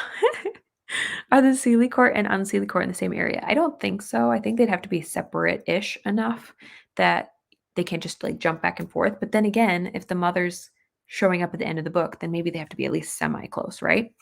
This would also explain why the mother disappeared if she has to return to her royal duties. Yes, and actually, shoot, we should be. I'm gonna have to come back through the live stream. I promise I will try to come back and catch anything that I missed. But what I'm gonna do is in our character line, I'm going to insert a row below so you can kind of see how I make this. Mara's mother. I don't want this to be highlighted. What's happening? Let's get rid of the highlight. Brainstorming that she's unseelie and was forced to come back to the Fae world by her parents when Mara was young. I don't know how young, when she was a baby, when she was like a 5-year-old, 10-year-old, I don't know, because she's part of the royal family, maybe. Maybe she ran away even. I don't know. We're just putting in ideas, and I'm trying to remember what else you guys suggested. She's going to show up toward the very end of the story, potentially, and reveal herself to Mara, which will, automatically, I can spell, reveal that Mara is part Fae. Okay, so that's all we really know. Oh, and maybe, I think we brainstormed, maybe she was the one who, but that's kind of harsh to say she was the one who who made the deal with Mara's father. What about this instead? Or, because we don't want to make her the bad guy, I don't think, right? So maybe instead of it being that, maybe it was her parents who made the deal with him. That could kind of connect everything, kind of comes full circle. Oh my gosh, there's so many comments again. I am so sorry. She would have to ask her father who he made a deal with, right? So then they find something that person needs and exchanges it. Yeah, so in that case, it wouldn't, okay, hold on. It wouldn't make sense if he made the deal with her mother, because then he'd know who to look for. But if he made it with someone from Unseelie Court on her behalf, not on her behalf, who was doing it, I don't know, to get them back for the mother, maybe? I don't know. We're just going to leave this unsolved because we don't have time to go deep into this, but I really like the idea that maybe this Fae deal is actually in for their good, maybe, if the mother was like sending somebody to help. I love these kind of series, but I feel like maybe Mara has 2 books instead of just 1. It's possible. I won't rule it out, but I'm trying really hard because I love series that are standalones and you get to live in the same world, but you can enter at any point. I just love that. So that's my goal. We'll see what happens. When I'm expecting 50 more pages of a character I've come to know and love, and it ends up going to someone else, that can be a deal breaker. Oh, I'm not changing the POV in this book. I would just wrap up Mara's story and try to make it come to a very satisfying conclusion. And then the next book would be a different character. Hope that makes sense. It wouldn't, and it wouldn't be, just to clarify, it wouldn't be like, oh, all our screen time goes to this new character. It would just be, I've seen it done very tastefully in books where it's still focused on the main characters, but their friend needs them and they worry about this friend. And, like our story's wrapping up, but what about so-and-so? It's kind of like, yeah. How does she not know? Because she's in the human world. She doesn't know. If there's 2 courts, maybe she thinks she's escaping, but she's entering the other court where her mom is. Oh my gosh. Okay, let's go back. Because I'm glad that you made me remember to come back to our beat sheet. Let's see. Break into 3. We were in a 5-point finale. So that could be our new plan. Sorry, my stomach's growling. I'm like super hungry. What if their new plan is to, how did you put it? Okay. So you were actually suggesting it was like an accident that she enters the other court. Interesting. Okay. Let's see. So like, now while I like that thought, just thinking out loud, if her friends are helping her, they know where the other court is, right? Because they came from it. So unless they're misleading her in a mean way, I doubt that would happen. But what if this is their new plan instead, is to run to the Unseelie court where her mother and friends are all from, right? So a big escape from the Seeley, who have been, holding her family hostage. Then they do have a way to like run away, even if it's not back to the human world, which I really like because it's a little more active. Oh, back to the objects. Thank you. Let's see. Pocket watch. A wedding gift from her sealing their marriage bond. What they're searching for, this object, and the whole time she is the object. What if the object was the person themselves? Question mark. Also, question, do they really need this object? Maybe their search should be more for the person, which would make more sense. Who made the deal, right? That would honestly make more sense because I think we had brainstormed in that survey that the object, it's the deal still holds even if the object goes away. But maybe to break the deal, you have to have the object. So you have to have something you can give back to like break it, maybe. I don't know. That's an idea. That would give us more purpose for like maybe you have to have the object and be able to give it back to break the deal with someone, question mark, if they're even willing to do it or something. I don't think we'd made it be inherited, but that's a really interesting idea. So it would just like automatically kind of flow down. Maybe it was a secret. Inspired me to do nano. Good. Really like the idea of highlighting a couple of their friends, taking their stories with them, having them be like main leads. And the cool thing about this is that, where do we put it? Right here. Once the friends decide to help, they're pivotal in coming up with a plan. This would be where I would put it in. If we continued a standalone series, right? Then maybe one of these friends in particular stands out, has more story time, not a lot, but a little, and has some sort of conflict, concern of their own coming up, that we basically like we'd get a sneak peek at it that would make readers want to read next book. So I don't know what that is. Probably we won't figure it out today, but if I was to write the story, what I would most likely do is during or after the first draft, after I've gotten to know the characters more, it takes me a while to get to know characters. So what I would probably do is I would get to know them more. And then once I felt like I knew them enough that one of them was sticking out to me, I would start to brainstorm an outline for them and do this whole outlining thing again. Probably faster though. You see how we did this in like 4 weekends? I would probably do it in like 3 or 4 days. And I would do it even rougher. And I would just be like, do they have a story? And if I saw it, then I'd be like, okay, they're the one that I'm going to bring in here and make this conflict happen for them, if that makes sense. So that's kind of how I plan series. Is I don't always know the whole thing usually. Another object. Yes. Where was our objects? I think they were down right here. Oops, let me spell that better. Wedding ring is another one. Is the mom a good or evil character? Do you guys want to vote on that? Could we do a quick vote? Because we haven't done any fun votes during this live stream yet besides that one. Mom good / mom evil. I personally like her being good. I feel like if we want to stick to the feels of this story, we were going for more cozy fantasy, lighthearted, funny. The Friends comp that we talked about early on in the series is just more lighthearted, but she could be like evil in a sense of like just not great instead of like pure evil. You know what I mean? So let's vote for that one. I'll keep reading comments and then we'll come back and I'll read your votes. So feel free to put them in now and just say mom good or mom evil and we'll vote.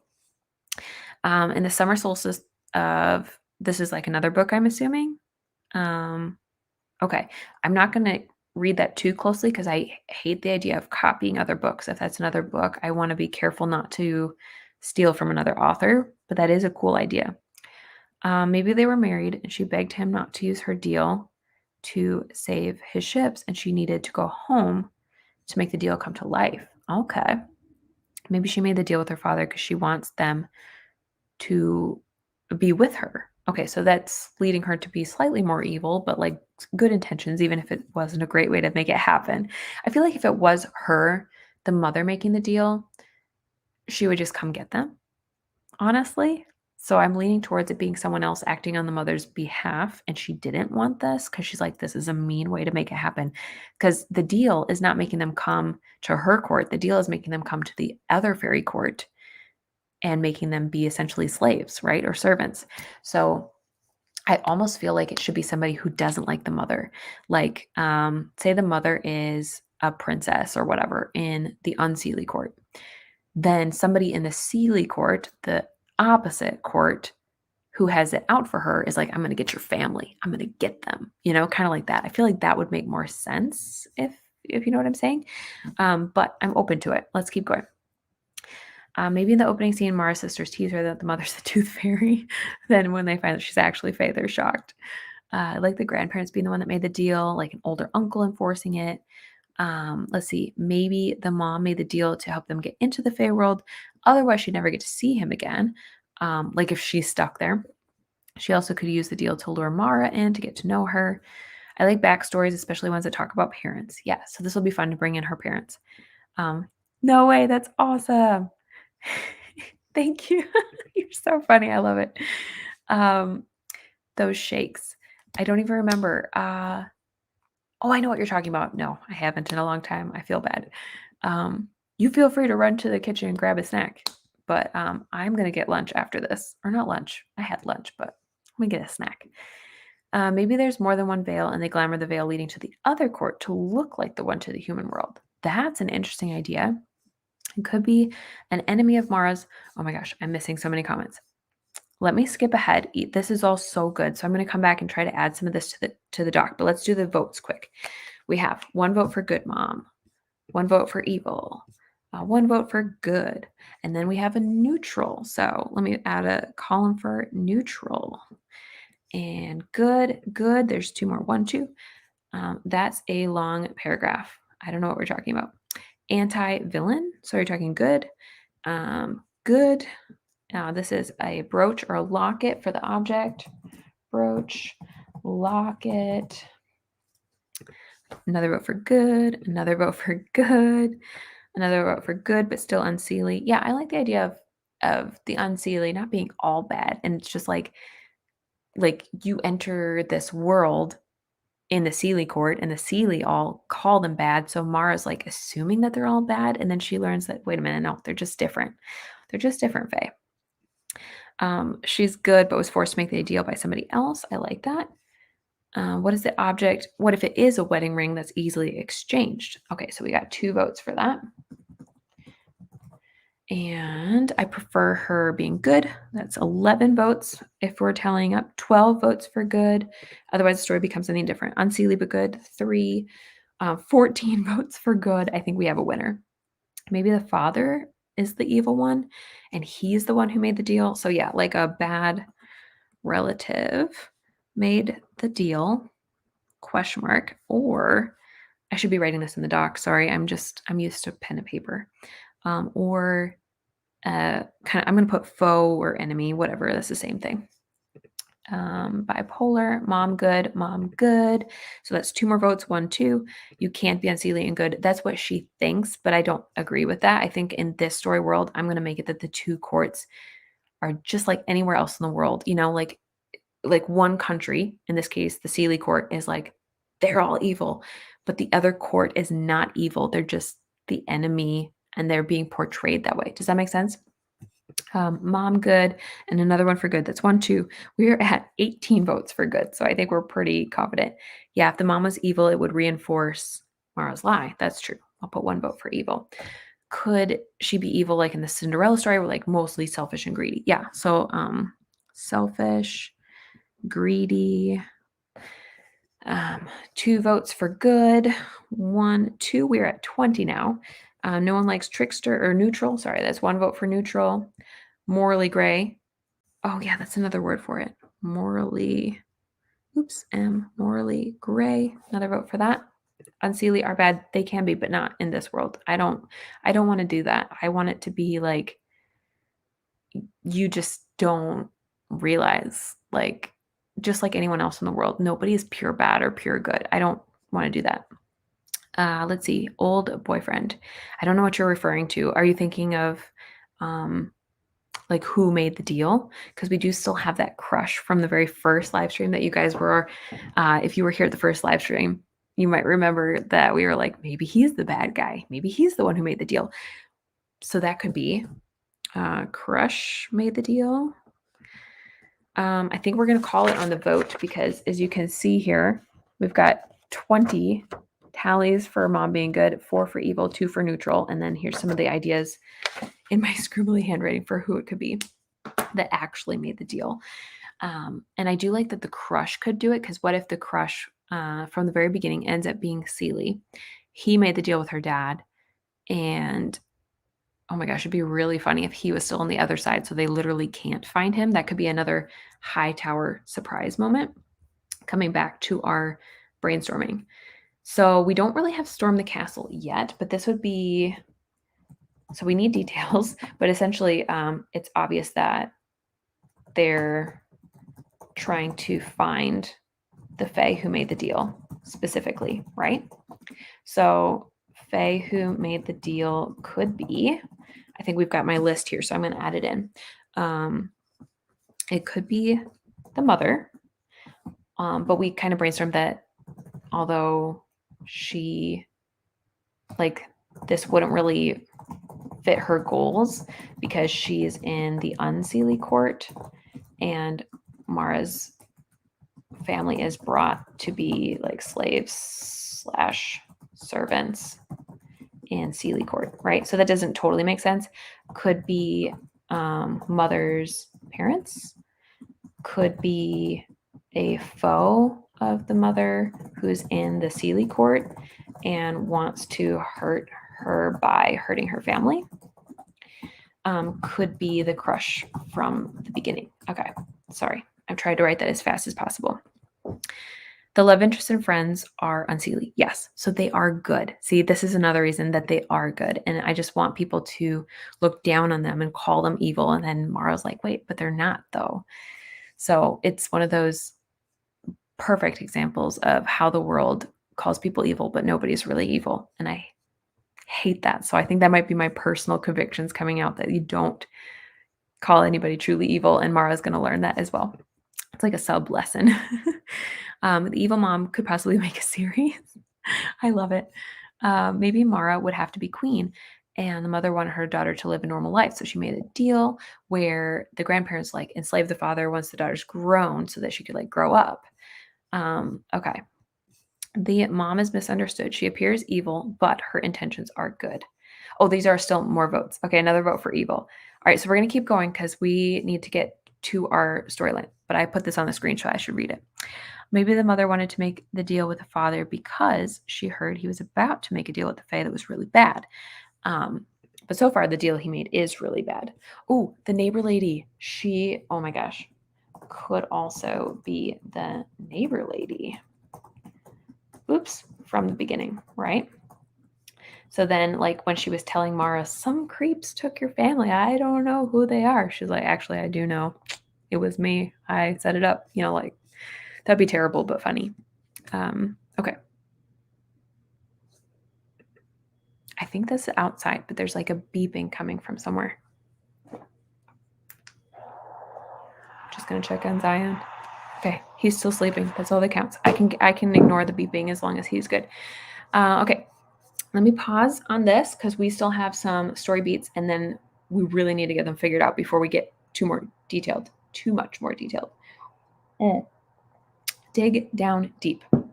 How does Mara remember her truth, which is that, let's remind ourselves, because I always forget, which is that she needs people, and that they're worth trusting, and that she literally needs them to get through life, and use that to find a new or even better solution.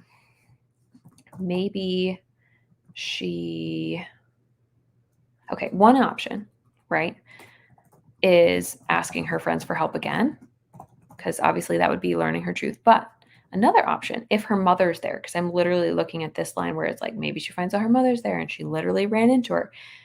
Maybe she asks her mother for help. Ideas, possibly. I don't know if I should make spaces here. Maybe I should keep it close together so it's more readable. Oops. I don't know, whatever. So her new plan, I think we had talked about her running to the unseelie court, which makes so much sense because it's like they need to run away from the people who are after them and they can't run to the human world. So why not? And then this leaves this fun opening for a book in the unseelie court, which would be really fun. The last question in this beat is there a way to make the main story in our love interest story? So Mara in her lesson and Riven, whose theme is, let's find him. Riven, right here. His theme is to be accepted. He needs to be accepted for who he is. He thinks he has to be the best. Okay, so is there a way to make those two things intertwine? Was the question, right? I'm just going to fill that out so I don't forget what those things are. Main story, Mara learning to trust people in our love interest story. Riven learning that he doesn't have to be the best to be accepted. Intertwine somehow. Let me know what you think. I'm going to scroll to the very bottom and start there. No worries if you have to go. The replay will always be here. But thank you for hanging out. It was super fun. Let's see here. Oh, this is another vote for like who else it could be. I'm going to come back to that, although maybe it's easy to shove it in right here. Also be, how did you put it? I already lost it. Saying it should be a sibling or ex-friend. That could be an option. Yeah, this is about the mom again. Let's see here. Okay. Where does the corgi fit in? Good question. Let's see. Maybe her mom wants her to be queen, but she didn't tie her. I don't know what that means, but so she didn't know if she can rule, so she designs a test. So that would kind of make the mom a little more on the evil side to be like, can you make it? During the storming the castle, her friends are captured during the Hightower surprise, but they don't sell. Oh, I see what you're saying. So this would remove the friends. If friends were captured during this beat, it would make Mara have to go on, continue on her own. There's no way of phrasing that without two ons that I can think of at the moment. So shows her, but this would show her they could be trusted. Maybe they even take her place somehow, like bump her out of the way and be like, run or whatever, and they let themselves get caught. So that would definitely make her trust them more. Mara trusting Riven is a form of accepting him. Oh my gosh, you are so right. I love, love, love that. You are a genius. Mara trusting Riven is a form of accepting him, therefore solves both of their wounds, right? At the same time. Oops. Okay. And maybe they cooperate on some task. Oh, sorry, I didn't finish reading this. Maybe tie it into her telling him he's an evil just for being unseelie. Ooh. Maybe I feel like this would come from him almost, like he has a moment where he says, I'm like not good enough for you, because that's his wound. And she says, why? And then he says unseelie, right? And she doesn't know yet, maybe that, well, she might know at this point, but she's like, why does that matter? Heals both of them, basically. It's sort of, that's a rough version of that. Mara and Riven actually cooperate on some task after Riven failed it alone. Like, yeah, where like he wouldn't have to be. Okay, I gotta think on that one a little more. Let's see. So that would make Mara trust Riven, and he would have to learn he doesn't always have to be the best.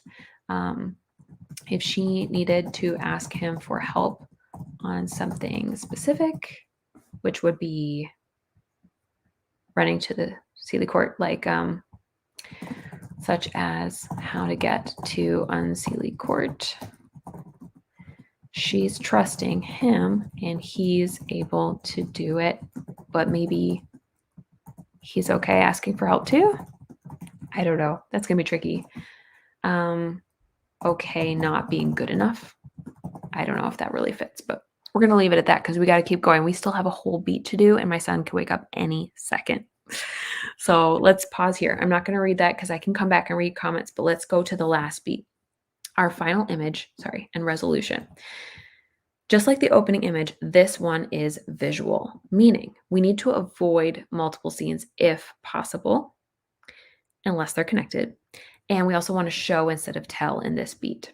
And also, I'm just going to add, let's keep this all in the same, even though it's kind of a separate thing.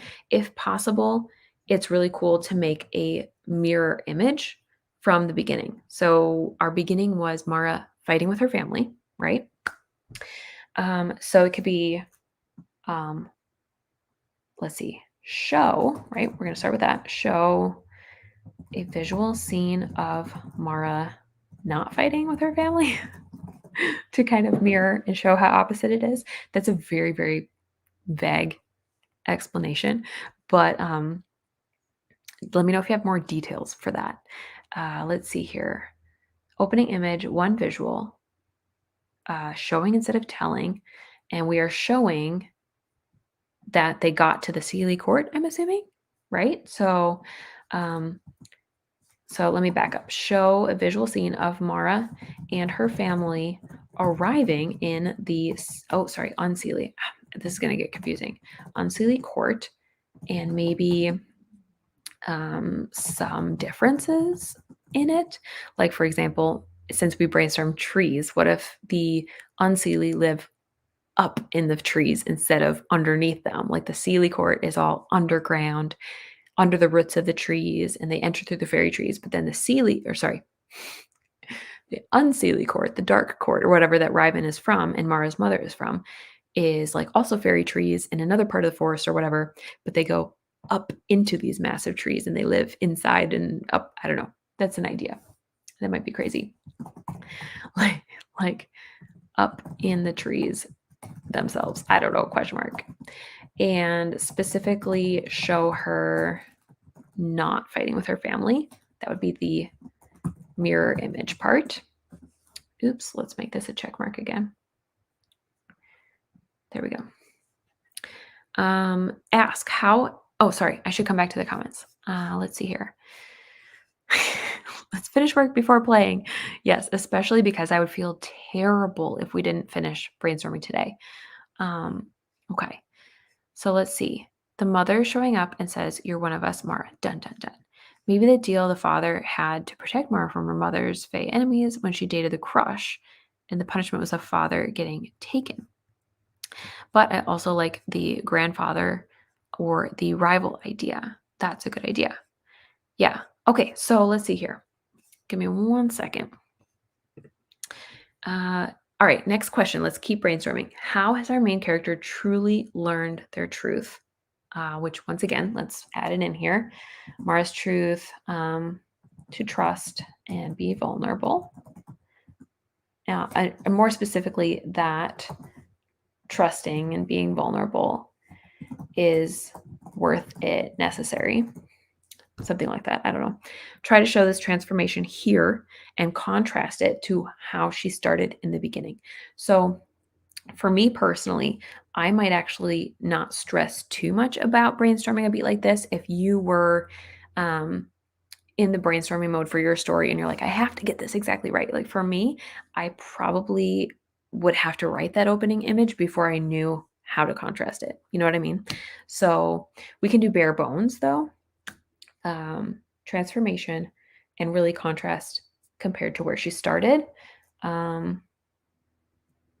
She is no longer afraid to ask for help. That seems like the most obvious, right? And could show that by having her be very trusting of her new friends and maybe even like new Fae in this unseelie court. That's an idea. The dad technically failed to keep her away. That's true. And then she learns that there can be power in trusting. Ooh, I love that. She learns there's actually power, because that's like the really big upside in trusting the right people. I love that. Um, gotta include some romance, a kiss, hugging friends with Ryben. I should be more specific because that could get weird. I love it. Okay, so I love that. Have we tied up all the loose ends? That's our next question. Well, Mara's family, wow, this is bold, sorry. Mara's family is no longer in their deal, right? If they broke it. Did we break it? Hold on. Shoot, we did not break it. That would be kind of important.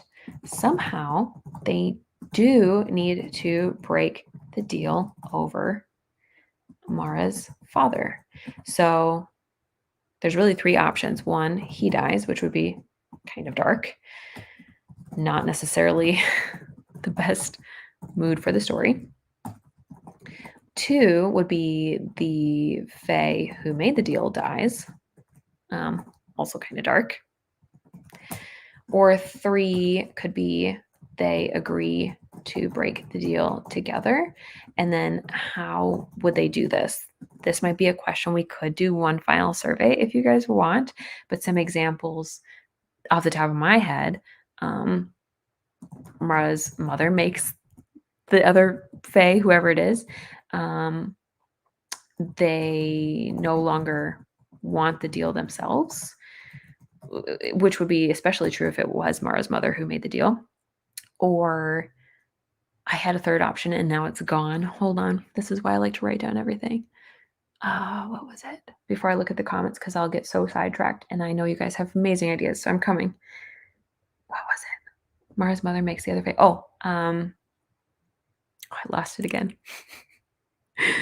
Let's see here. Group hug at the end. The dad dies but is revived. Dad dies but is revived, so the deal is broken, but he is not. Or I still had another one. I can't think of it. If they agree to break the deal together, maybe the other Fae is forced into breaking it because of some other deal he has with someone else. Or again, maybe Mara's mother or something like that. I don't know. We got some ideas. Always write down everything. Yes, it's so helpful. Okay, so in other words, we forgot to add that, but now it's in there. And I think we're just going to go. Oh, dang it. I don't like the spacing here, but whatever. I have to let go of perfection.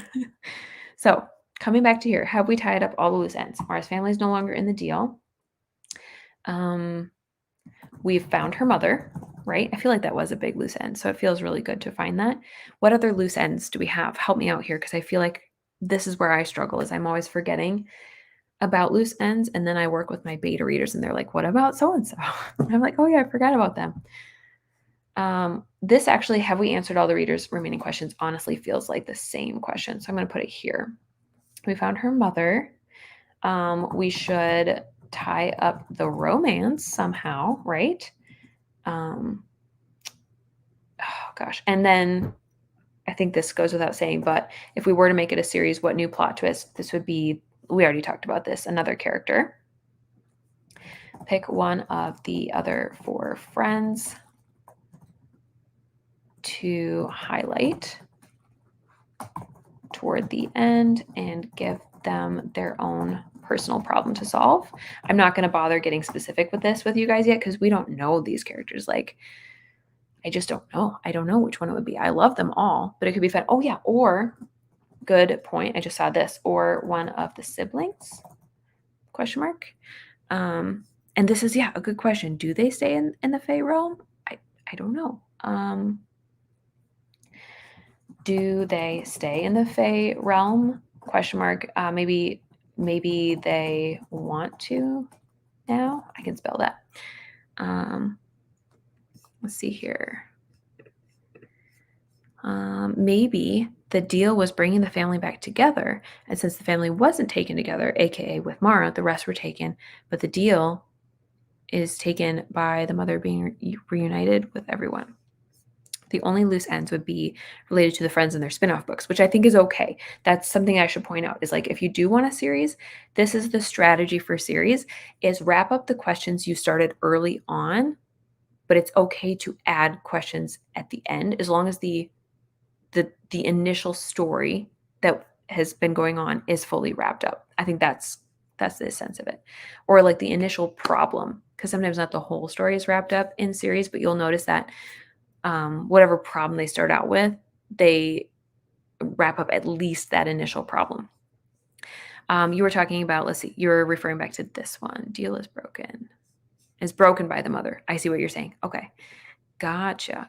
Love the idea of companion novels. Yes. So we still need to figure this out. Can we vote on this? Do you guys want them to stay in the Fae realm, or do they still, let's see, goal at end, stay in Unseelie Court / go home at Equinox, I think is what it's called. All right, vote for me. Who wants? And here's what I've got. This is my super scribbles. Goal at the end: stay in the Unseelie Court, or go home at the Equinox. Let's vote. And while you guys are voting, let me just check if we've actually gotten through all our questions. Oh my gosh, I think we did. It's not specific, which is okay. But look at this. We have all our story beats semi-figured out. So while you guys are voting, we're not done with the vote. I will come back to that. But I just want to show you like all this messiness. What I'm going to do, starting here, all the way through to here. And we have another vote that we might need to do, what the object is. And if it's Mara's mother, we have so much stuff we still technically need to figure out. So we might need to do another survey if you want. I'll do a vote on that as well. Let me write it down. Survey, ?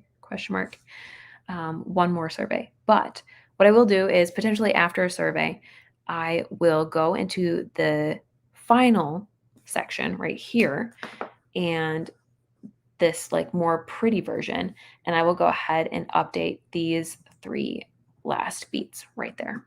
And I will make them look pretty and clear and try to write out the story. So what I might do, since I know a lot of you have access to the Butterbook document right here, is I might take what we have so far in this section and try to put it into our like pretty version down here.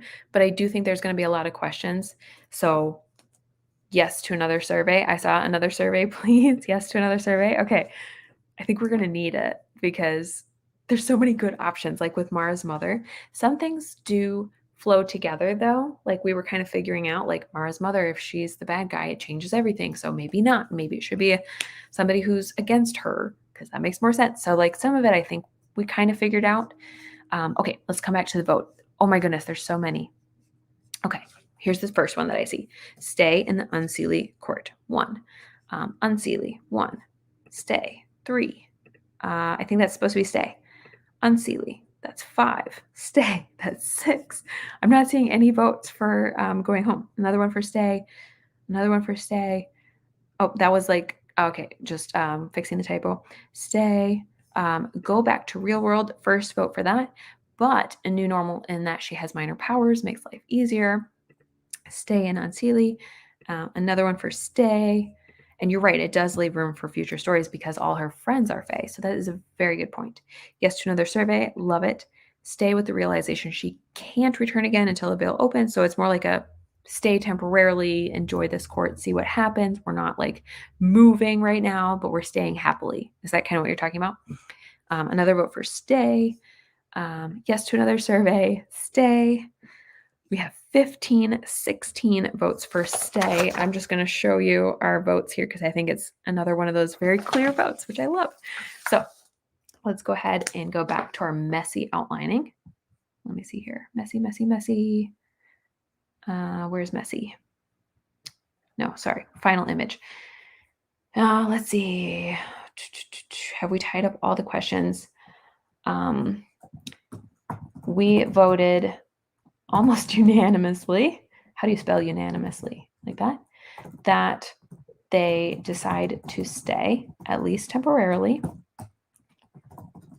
in the unseelie court, at least until the equinox, which is far away, right? It's like 3 months or something, and are happy about it, which is kind of the important part, that they feel resolved. This has been so much fun. I know. Can you believe that we're done? Can you guys believe it? I cannot believe it. Unless her friends can come to the human world easily. Otherwise, it'd be easier for them to group in one place. The good thing is, though, she really didn't have any friends back home, right? Except the crush and her father's love interest. So that could be a problem. Might need to resolve these ? But if her crush ended up being, just to bring him back around full circle, ended up being the bad guy who'd made that original deal, then she wouldn't want to go back. And then all her friends are here now, so she'd be happy to stay, right? Sorry, that was a lot of typing. Yes to another survey. Awesome. Oh, sorry, I'm going backwards. Okay, so right here, it would be interesting if the next book about was like a fae going into the human world. That would be so intriguing. I like that a lot. Okay, so we still have some important things to figure out. We've got our log line, which if you want, I can include, like, I'll try to write a nicer version. We'll see what happens. Or I might just include this if I'm pressed for time in the next newsletter so you can see it again. We've got one more sneak peek at some of our brainstorming images. I just love it. To get access to this Butterbook doc, make sure you're signed up for my newsletter before next Thursday, and I will send out another email. Otherwise, after that, I'm going to try to make a web page where you can get access with a password that you will also get from my newsletter. But let's jump down to the questions. Oh, sorry. I got to go to the table of contents here. We did have some remaining questions, which we can brainstorm if you guys have time, but it is 2 hours. So let's make sure we've covered everything. We brainstormed the break into 3. We have those remaining questions. So I'm going to highlight that. Not done yet. And then I did really quick want to do a little bit of housekeeping. So I talked about newsletter for going forward. The newsletter is also where, if I do write this, I'll share updates. If I get to a second draft, I'll share how editing's going. If I get 2 beta readers, I already have a beta reader team, but I will share how that's going. If I get to actually publishing an ARCs and a Goodreads page, I will share all these things with you, and it'll be so fun. So my thought is newsletter for sure is going to have, updates now and then. But if you ever missed it, I also want to create a hidden web page, like I said, with a password that you can get through my newsletter. So that way you can kind of come back and find out what you missed if you missed things. And then, of course, I want to do continued live streams on Saturdays for NaNoWriMo. The last thing I want to say here before we go back and maybe wrap up is I don't know if I'll be able to do the Butter book this November. So I'm working on The Secret Curse. It's going really well, but it is top priority right now because the release date is January 26th, and I was doing the math, and I'm like, I need to get on it. I need to get through all my beta feedback this month in the first 3 to 4 weeks, probably the first 3 weeks of November at the latest. So if a magical thing happens and all the feedback goes really well, and I'm like, oh my gosh, I'm done already, then I'm going to start writing the Butter book. That's my hope. But more likely, it's going to take me up to Thanksgiving, and then we would have one live stream after that. So I might start writing the Butter book towards the end of November, and then in December continue and do vlogs to keep you updated. But I just wanted to share that. That's my personal update. Totally okay if you guys got to go. Oh, thank you so much. I appreciate that. I really want to write it though. So it could be a New Year project, but everything in me is I want to write the story so bad, so bad. And you do have time today. Okay, awesome. Well, we can keep going for anybody who's here if you're good for a while. Okay, awesome. If you don't have time to stick around, don't worry. You can come back and watch the replay, but maybe we'll brainstorm a tiny bit more and then we'll wrap up. I do need to go to the bathroom soon. That's the only thing besides and Zion waking up. But thank you so much for being so kind about like, yeah, you have to write what you have to write, but I will still be showing up. I'll just be working on a different project, but maybe we can still chat about the butter book and I can like give you updates if I do a little more brainstorming for fun. Yeah, I love it. This is for anybody who doesn't know, Jezebel is my main character I'm writing right now. Oh, love it. You guys are awesome. Just got here late. No worries. It's about to it'll start over once we finish. But would you like to brainstorm now? Should we do it? Um, can totally accommodate. It would be so funny if I just like dip out and come back in 5 minutes or whatever, 2 minutes. How do you get the butter book? So the actual book, or do you mean access to this doc? Because I just covered how to get access to this doc. Sign up for my newsletter. The actual book is not written. So stay tuned. Also sign up for my newsletter. Yeah, it's like, and you know what's cool? Let's talk about this quick because this is exciting for NaNoWriMo. Let me bring this back. I hope this gets you excited for NaNoWriMo too, because this is a story where I think about it when I'm not brainstorming. And I haven't done that in such a long time. I'm doing it a little bit with the Secret Curse whenever I'm like in it, but I have not had that happen this early on. Well, that's not true. I have, but it's been a while since it's been this strong of a desire to write. And that's exciting. Like to be in this fairy world. And I'm this is why I think I can't find the right words. This is why I hope it's inspiring for you in NaNoWriMo is I was reading some other books and I was like Fourth Wing, honestly. I enjoyed it.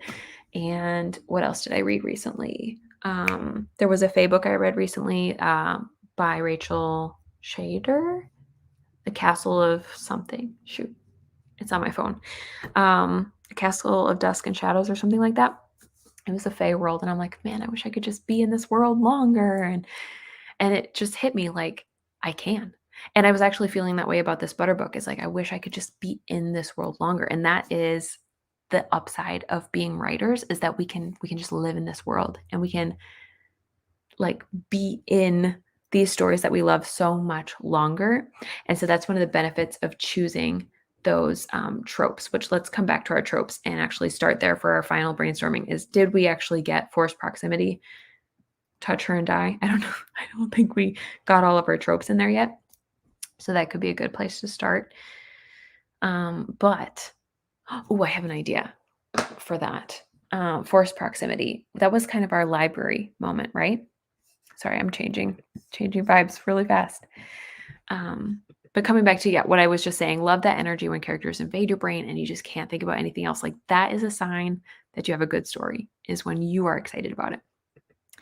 And hey, just be a Nano rebel. Just enjoy the extra excitement about Nano, but don't stress about 50K. Just write at your speed, but be like, yes, I'm writing a book too. Let's all write a book together. Like, let's do that.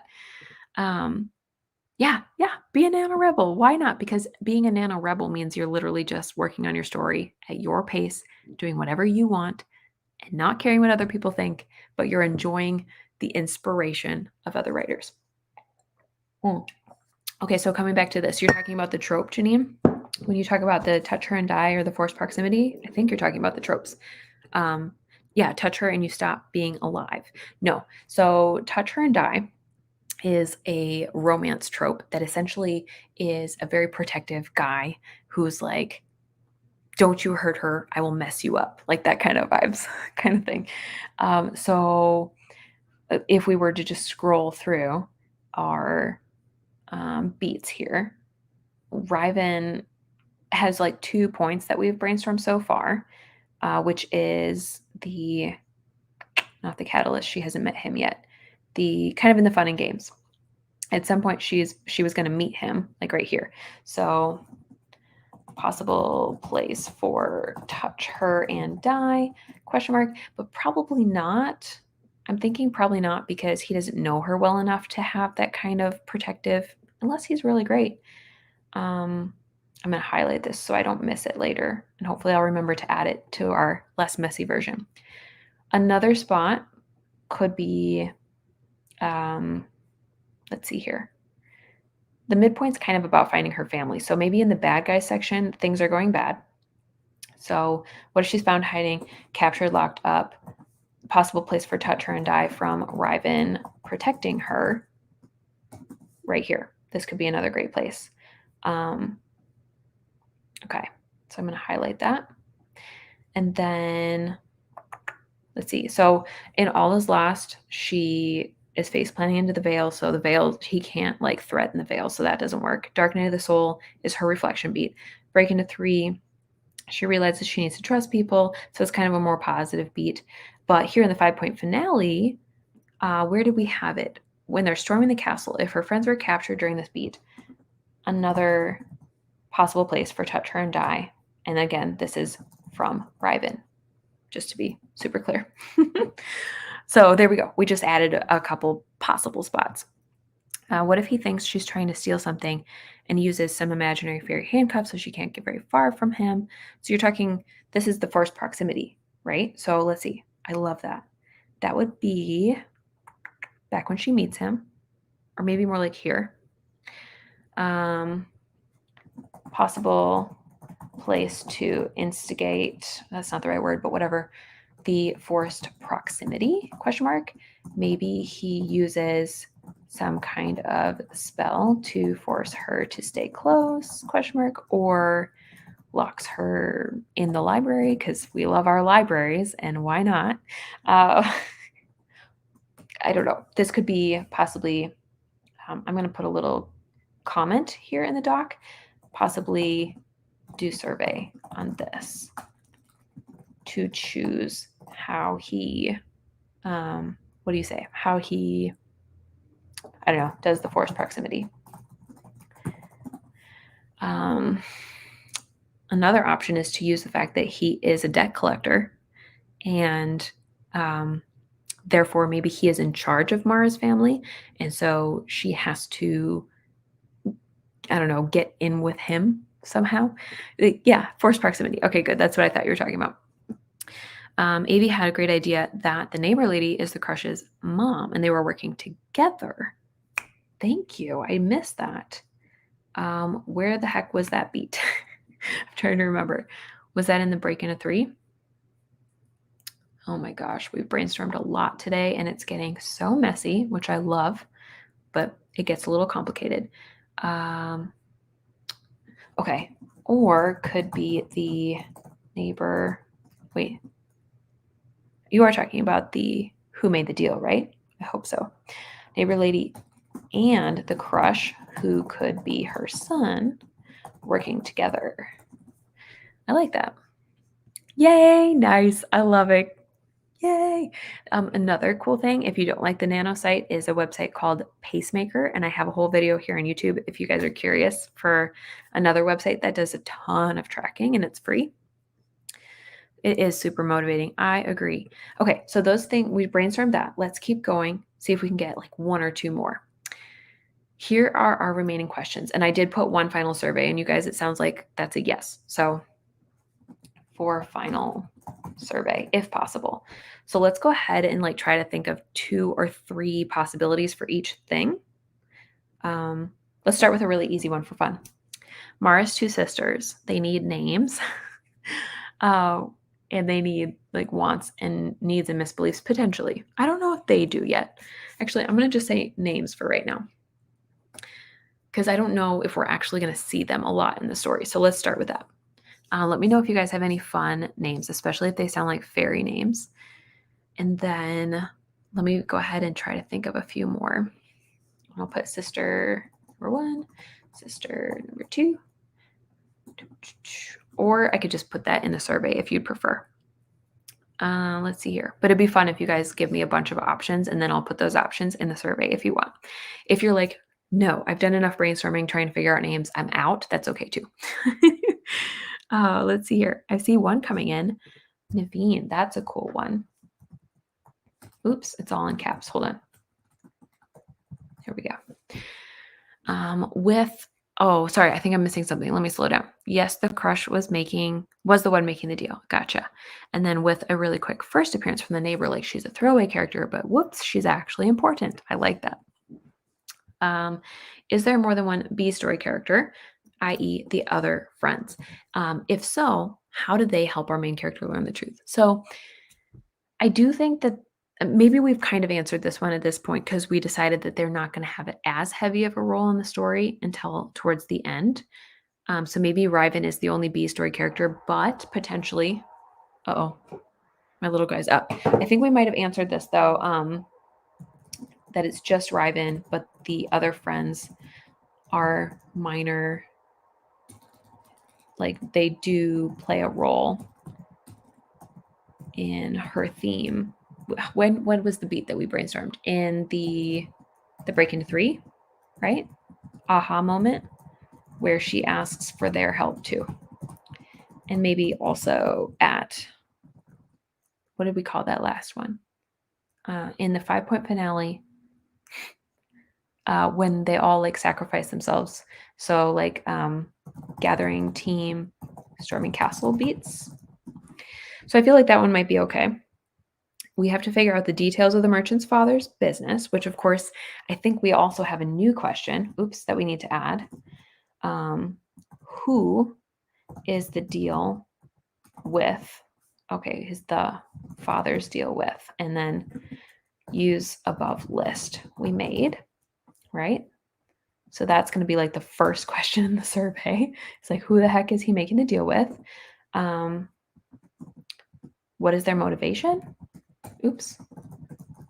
Or maybe we can include in above. I don't know. We'll see what happens. And what other questions do we still have figured out?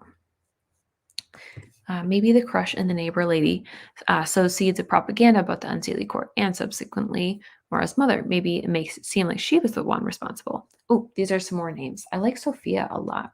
We don't have any for the other sister yet, so we'll do that. Meg, Beatrice, and Beverly.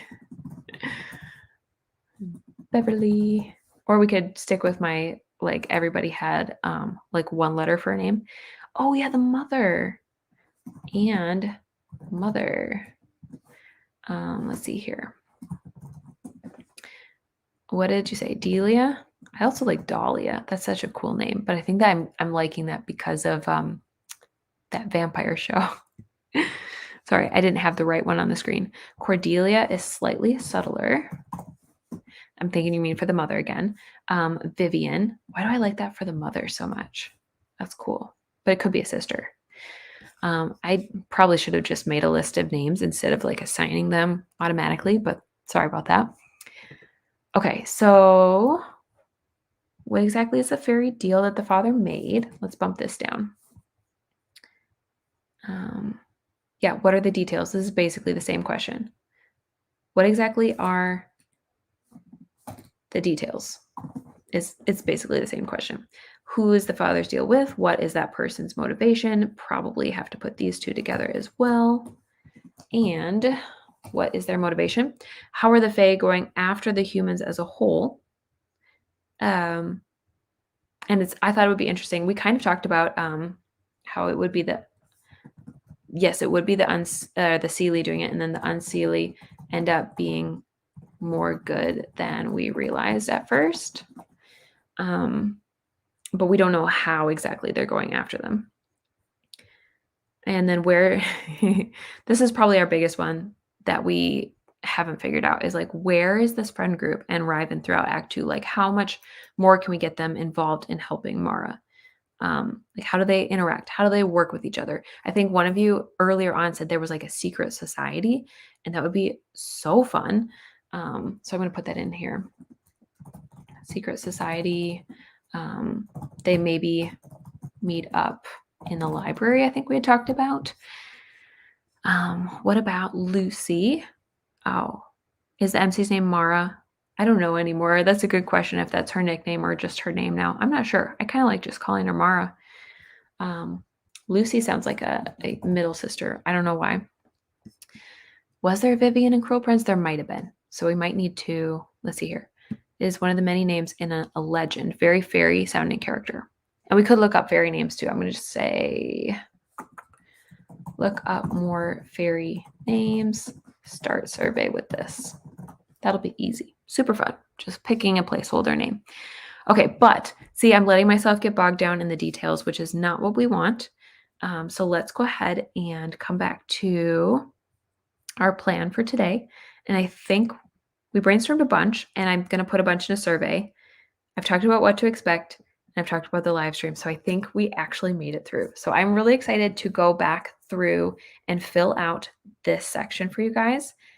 I would love to do it today and get it to you today. But what I think I'm going to do is record a recap once I write it out, try to get the recap filmed and up in the next few days on Patreon so they have early access. And then next week sometime, I will release the full, like, pre-filmed video of our entire thing here.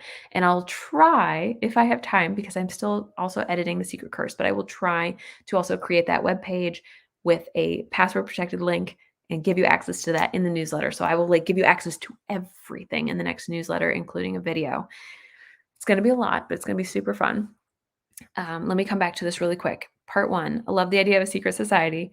And then the neighbor lady could have like a personal vendetta against Mara's mother. Yeah, I like it bringing it in their personal reasons. They're not just doing it because they actually like personally hate the mother.